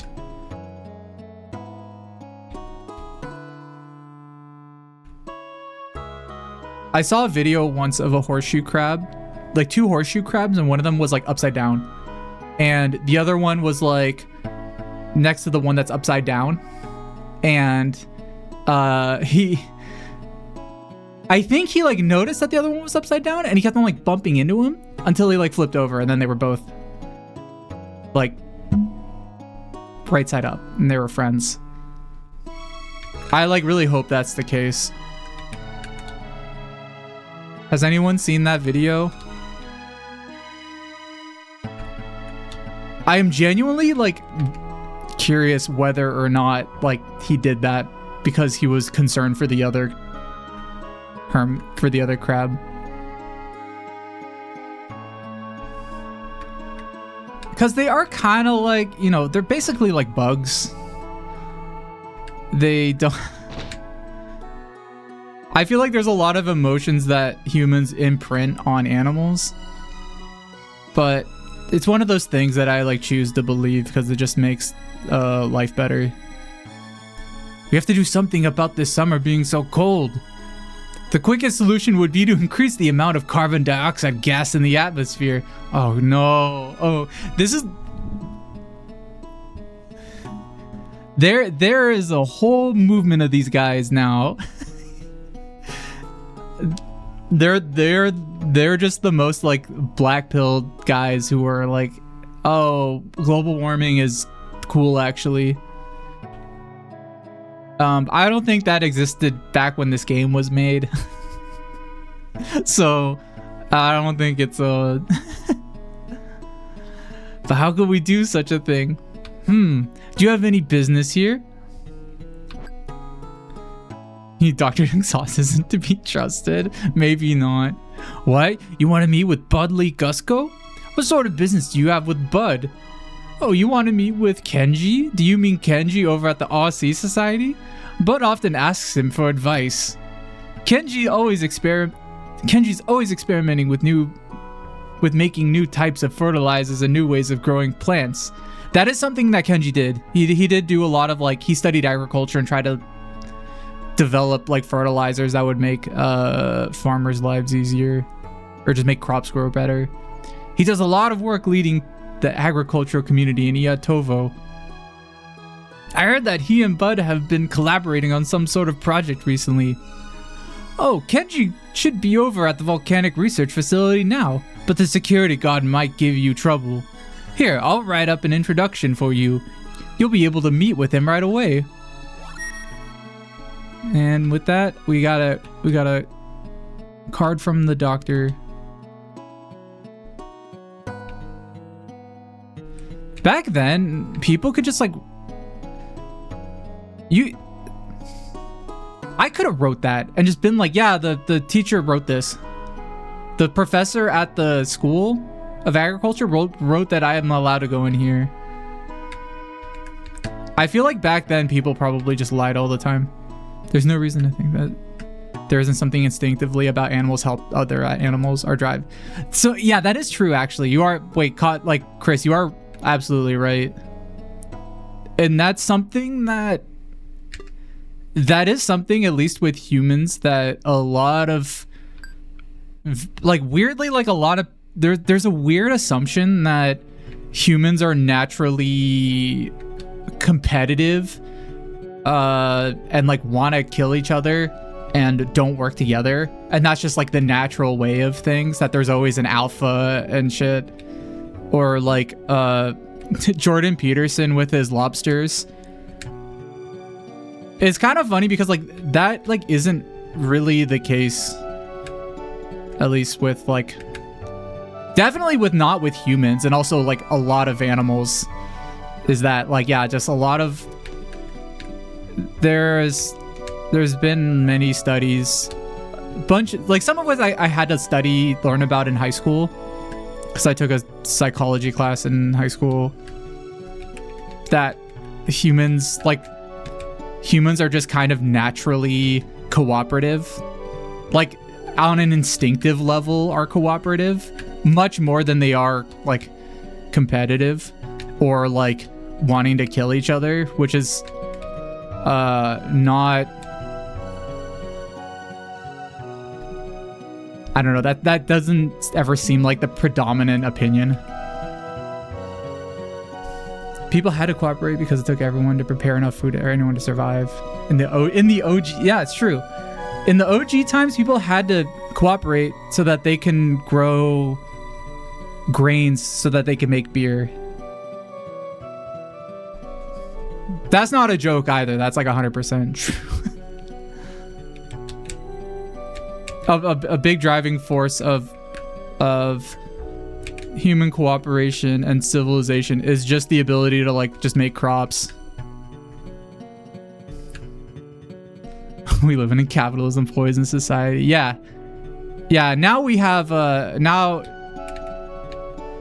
that cooperation has been poisoned by a different way of organizing our society, and we're forced to act against our natural instincts. This is the volcanic research facility. We can't let anyone go inside. Oh, yeah, I gotta show them up thing.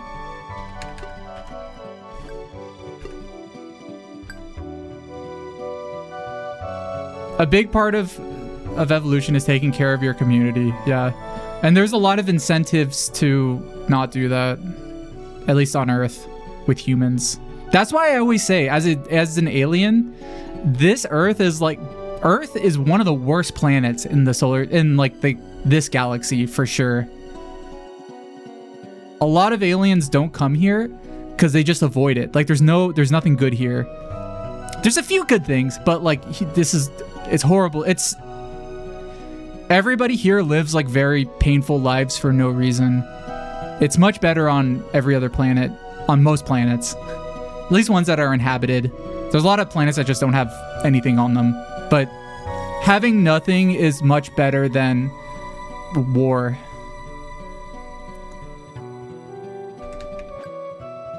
I handed over Dr. Kubo's introduction. Your acquaintance of Dr. Kubo, I see. Please, go inside. Thank you.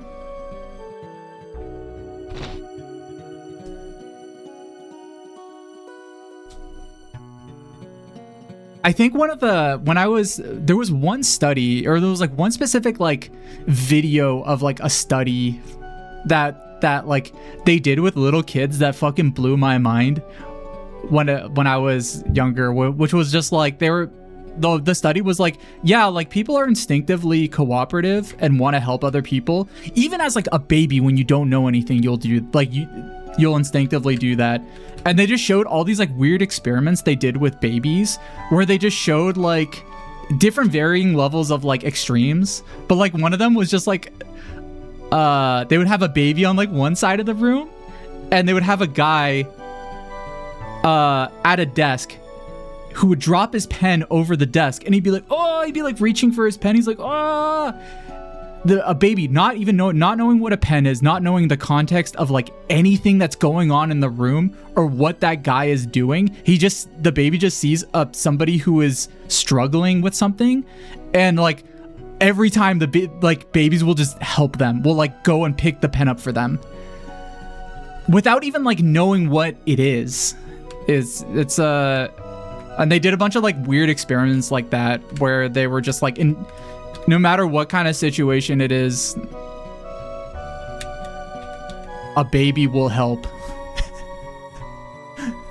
I think I remember seeing that video when I was in high school, and that changing my worldview so radically and kind of being just a huge reversal in everything I had been taught up to that point. For free. The baby doesn't even know about money. And sees somebody struggling and helps. That's the baby's instinct, folks. Oh, here's Bud Lee. Oh, he's kind of handsome. You have an introduction from Dr. Kubo. What brings you here then? You heard that Kenji was here? Ah, you just missed him. He's heading back to RC Society. Fuck. This cold summer has to change soon. If not, we're gonna have trouble growing enough food to keep everyone fed. If this situation isn't dealt with, things will end up just like they did 15 years ago, which I'm assuming isn't good.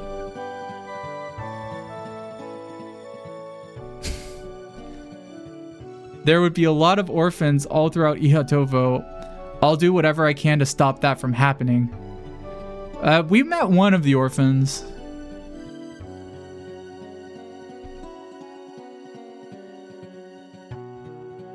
I don't know what happened 15 years ago. It's super important for your outlook to remind yourself that the good nature of people. Yeah, I think it's important to realize that there's a lot of things, there's a lot of conditioning that happens to people to make them worse than they could be, instead of the opposite. I think for a lot of people the assumption is that, oh, we're all secretly murderers, and we all secretly want to kill each other and steal each other's stuff, but we're all using logic and religion or laws to just prevent us from not doing that, when usually it's like the opposite, that we're sort of given a lot of unnatural incentives to distrust each other.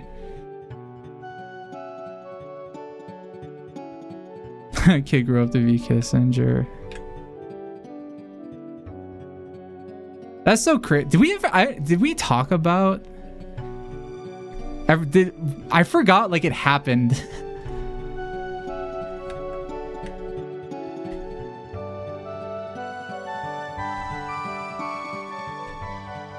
It's hard to even celebrate it just because he lived for like 100 years.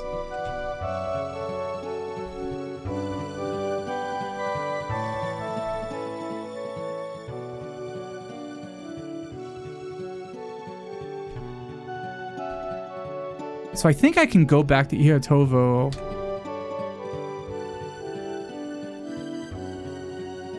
Maybe?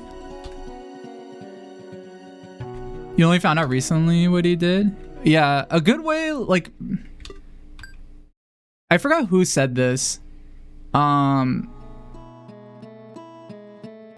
Somebody, like, put it very succinctly, like, if you don't know, like, who Henry Kissinger is or, like, what he is, he's, like, the way Americans talk about Osama bin Laden, Kissinger is, like, actually that for the third world, like, times 100.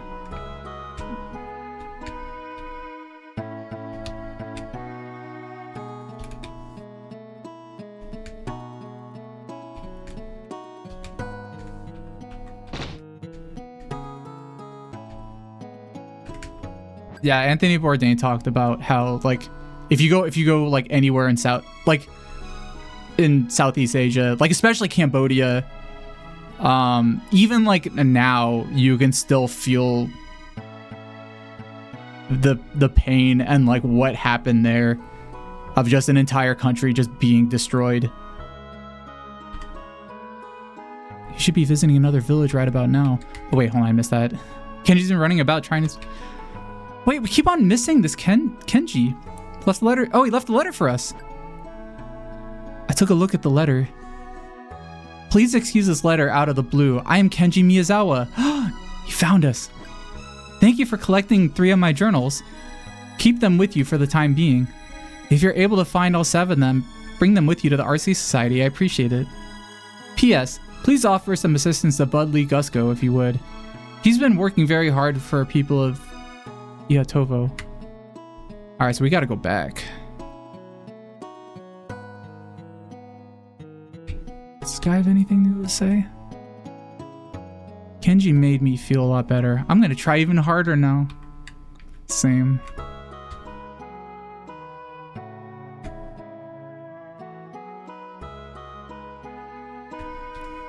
I don't think it's a size fits all. An environment, I'm sure people will drive to be cooperative, individualistic, depending on what you feel like you need to do to survive. There's always bad actors or factors. I think most people are good and want to be good. Yeah, I mean, it is also very, like, reductive to just say people are good or people are bad, like, exclusively. People are just complex, and I think like what seeing that video did mostly was just mean what it, at least what it did for me is realize, oh, like a lot of like sort of blanket statements about human nature are can totally be not true. I'm pretty much always alone, but being alone's not all that bad. I've done nothing wrong ever. Yeah, definitely. I try to do my best. For every bad thing in this world, there's something good. I hope so.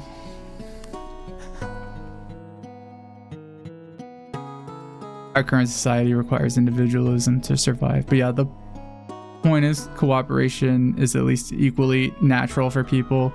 Yeah. The nice, I mean, like, even though I say like, oh, like babies are naturally cooperative or whatever, like, oh, they'll help people even if they don't know. Another big characteristic of humans and a lot of other intelligent species in the universe is we do a lot of unnatural things. Part of our natural state is doing unnatural things. Like, buildings are very unnatural.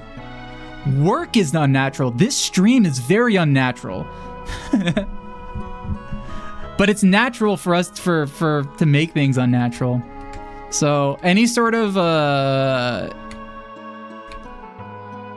whatever, when I guess when people are like, oh, some blah blah blah is working against human nature or any kind of nature, like whenever arguments are used like that for really stupid shit, or like trying to argue for like, oh, this is why like we can't have gay marriage, or this is why I'm allowed to like pass like really horrible anti-trans laws because it's not natural. It's like everything that like we all do is pretty unnatural. Everything that like everything that those people talk about though, a lot of things that people who go to that argument are doing equal amount of unnatural things, and if not even more. And if anything, they're more participating in just being extremely cruel for no reason.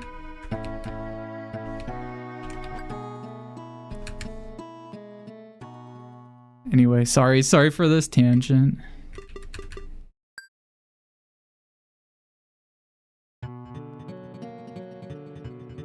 If there's anything you should learn from this is that whether or not you're a baby, if you see somebody drop their pen and struggling, help them pick it up. Because we're all in this together.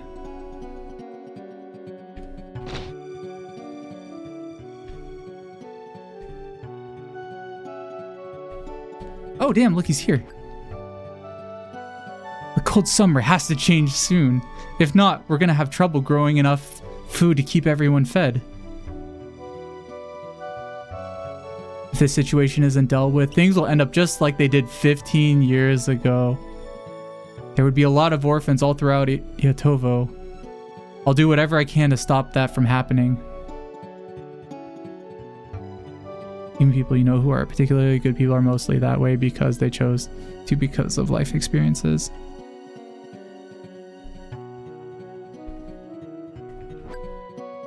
Two of us are actually conducting an investigation. We're trying to come up with a way to warm up the Ihatovo area.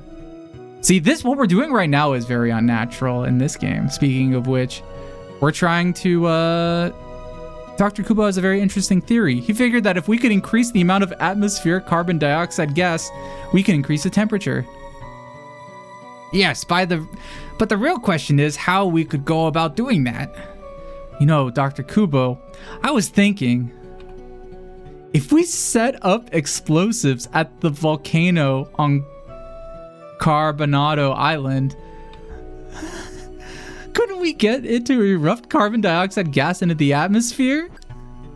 Yes, I was considering that idea as well. But somebody would have to stay at the crater to handle the detonation. It would be extremely dangerous. The lava flow would make it very difficult to escape. Difficult, yes, but not impossible. I think we have no choice but to give it a try. And as the head of the volcanic research facility, I feel like this is something that I need to do. I don't want the same thing that happened 15 years ago to happen again. Everyone who suffered and died, all of those kids who lost their parents, I don't want anyone else to go through what Neil and I went through. Oh, I think that's his wife. You lost your parents back then, didn't you, bud? I see. I'll try to think of a safe way to see this plan through. Alright, well, we're gonna help him with Carbonara Island. The two men allowed me to work as an assistant and go along with them to Carbonara Island.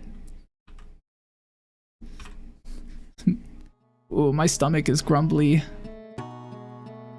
I probably need to, after this story, we might have to pick up the rest later. And the day came when the day came when we were all set to leave, so I headed to Niall's house, the meeting place. What was for breakfast? I had a toast for breakfast. Oh, it's all good. I just haven't eaten yet. I have to eat lunch. It's lunchtime. I just had a toast for breakfast. I did have a banana earlier. I had one single slice of toast and one banana so far today. I did wake up early. What's for lunch?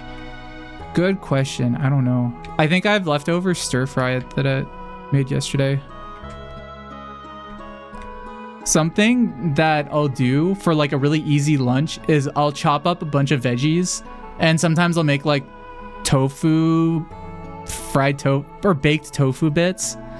And I'll store them in containers. And then when I'm hungry, I just stir fry them with like sauce I made. And it takes like 5 minutes to make food. And it always tastes really good. It's never mushy. That's my stir fry tip, is to only make it when you're about to eat it. But you can do 90% of the prep beforehand. Just buy a bunch of vegetables you like and just chop them into little things and put them in like plastic containers in your fridge. Or glass, whatever containers you have. An airtight container. And it'll last about a week, which is just about the amount of time before you get sick of something. And then after that, you'll be like, I want to eat something else. Your friend showed you a tofu we made the tofu was crispy. Ooh. There's a recipe. You literally look, if you Google crispy oven tofu, it's the first result. That recipe is really good. It's very basic. And it's just like, yeah, just put cornstarch and soy sauce and oil. And then, yeah, you just make it and you have it for... Definitely the tofu gets a little like soft after a while, like after the first day of using it. Oh, are they over at the harbor? Is that him? That's not him. Who's this guy? It's the perfect weather to go sailing. We've got a clear view of Carbonara Island. You gotta walk for an induction oven and they dropped it on my oven and broke it. Aw. I'm sorry. You broke your induction oven with the wok, or you broke your wok? Dr. Kubo and Bud are waiting in the ship. You should go there now. Oh, I had to go here before I could go over there. I love in games when you have to do some sort of scripted event like this. They like weren't there before, but now they're there. Go on then. And take care out there. Look out for my brother, please. Alright, let's be on our way. Alright, so we're gonna go to a volcano to set it off. Neil saw us all off to Carbonara Island.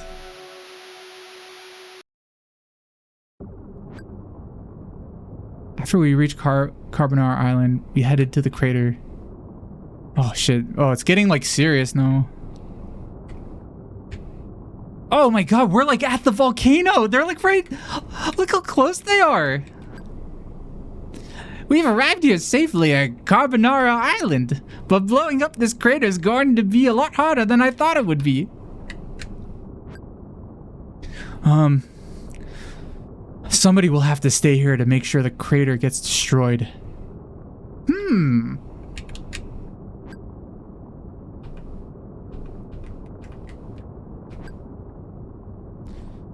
Go ahead and leave this to me, Dr. Kubo.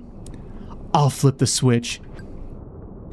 But I'll be fine. Somebody has to do this. Jesus, Bud. Then I'll do it. You can't. You're not as fast on your feet as I am. Just leave it to me. Okay, I'll go along with your plan, but you should be all the more careful. We left everything to Bud and got a safe distance away from the island. Be careful. Yes. Just leave it to me.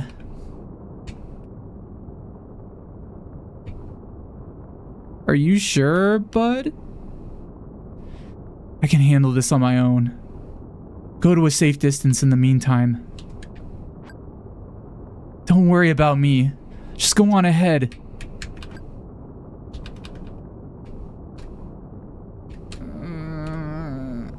I actually forget how this ends. All we can do is wait, huh? Alright, let's get on the boat. You want to go back for the time being? Alright. We headed back to the village and waited for the sound of the explosion. We'll head back to pick up Bud once smoke starts rising from the crater.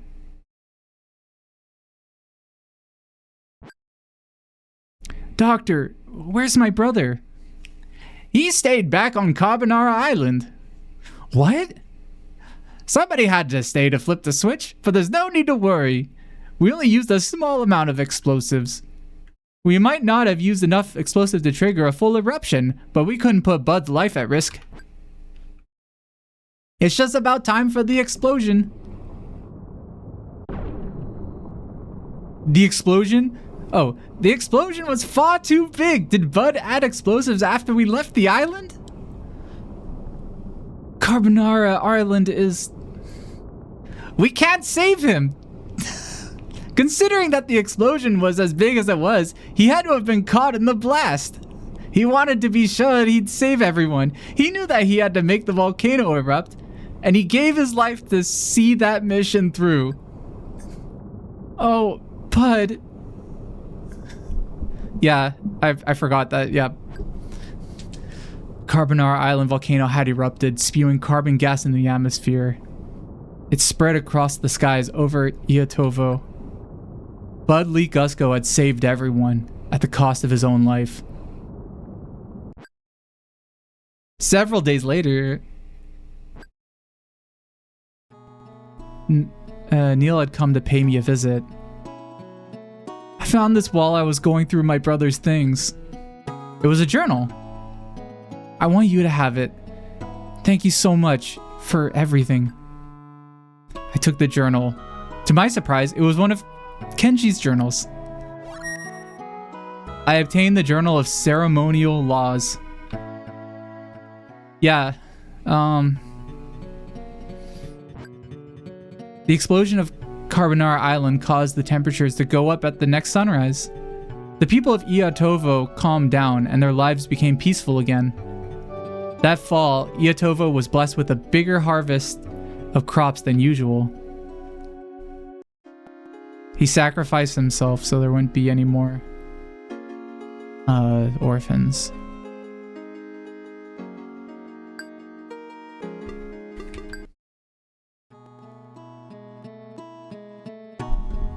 Yeah, that's the story of Bud Lee Casco. I actually haven't read the story that's based on him, but yeah, you don't think that story applies to the modern day? There would be like an opposing story. It would be like we need to like cover up this volcano or something. We need to do something to prevent carbon dioxide because we have too much. He was a true hero. Shout out to Bud Costco.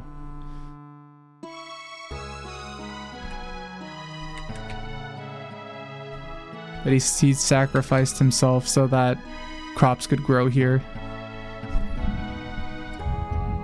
The guy sucked up all the CO2 and was a hero. Shout out Bud Costco.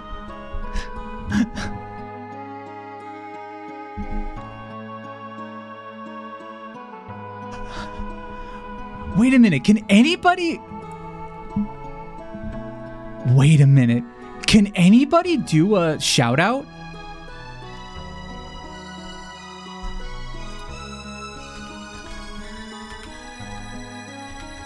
That shouldn't be a thing.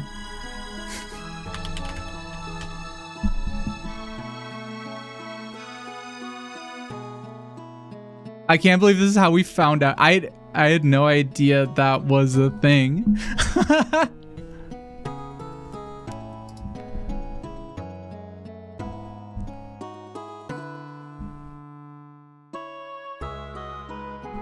Wait, do one more thing. Yeah, shout me out. Thank you. Okay, I'm done. I have to. I didn't know anybody could use that. That's crazy. Oh. Okay, I know why. There we go. All right. Yeah, anybody could shout out anybody. I'm very surprised that hasn't been found out until now. Anyway, I think this is like probably a good time to stop because I am really hungry. Did you guys like this game? Because there's still like more. I could play it next week if you want. Nano, I think we're gonna end the stream. We got halfway through the game. Do you want to say bye to everybody and thanks for being here? For sure, James. 闪亮的星星 alright, sweet tips of the chat. We're gonna wrap this up. 子欣 thank you so much for hanging with us, vibing, and being the coolest part of this stream. Remember to hydrate 带吸管杯, take care of yourselves, and keep being awesome. Big virtual hugs and kisses from Nano. 飞吻抱抱 catch you next time on James Intergalactic Adventure. Bye. 挥手闪亮. Oh my god. This is really big. On Sunday, I'm doing online quizzes with Nano. I'm gonna be doing like random quizzes and stuff. It's just gonna be mostly like a hangout stream. But yeah, thanks everybody for being here. Here's some links to things. I have a new YouTube video. And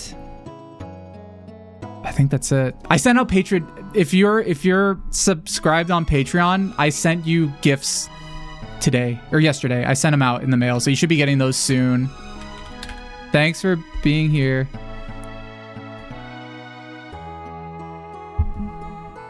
Who's on right now? Oh, Digishell is on. Let's go raid Digishell. Friend of the show. She's very nice. Oh, she's a virtual pet. Looks like she's just chatting. So let's go over there and say hi. All right, bye everybody. See you soon. Bye. Bye.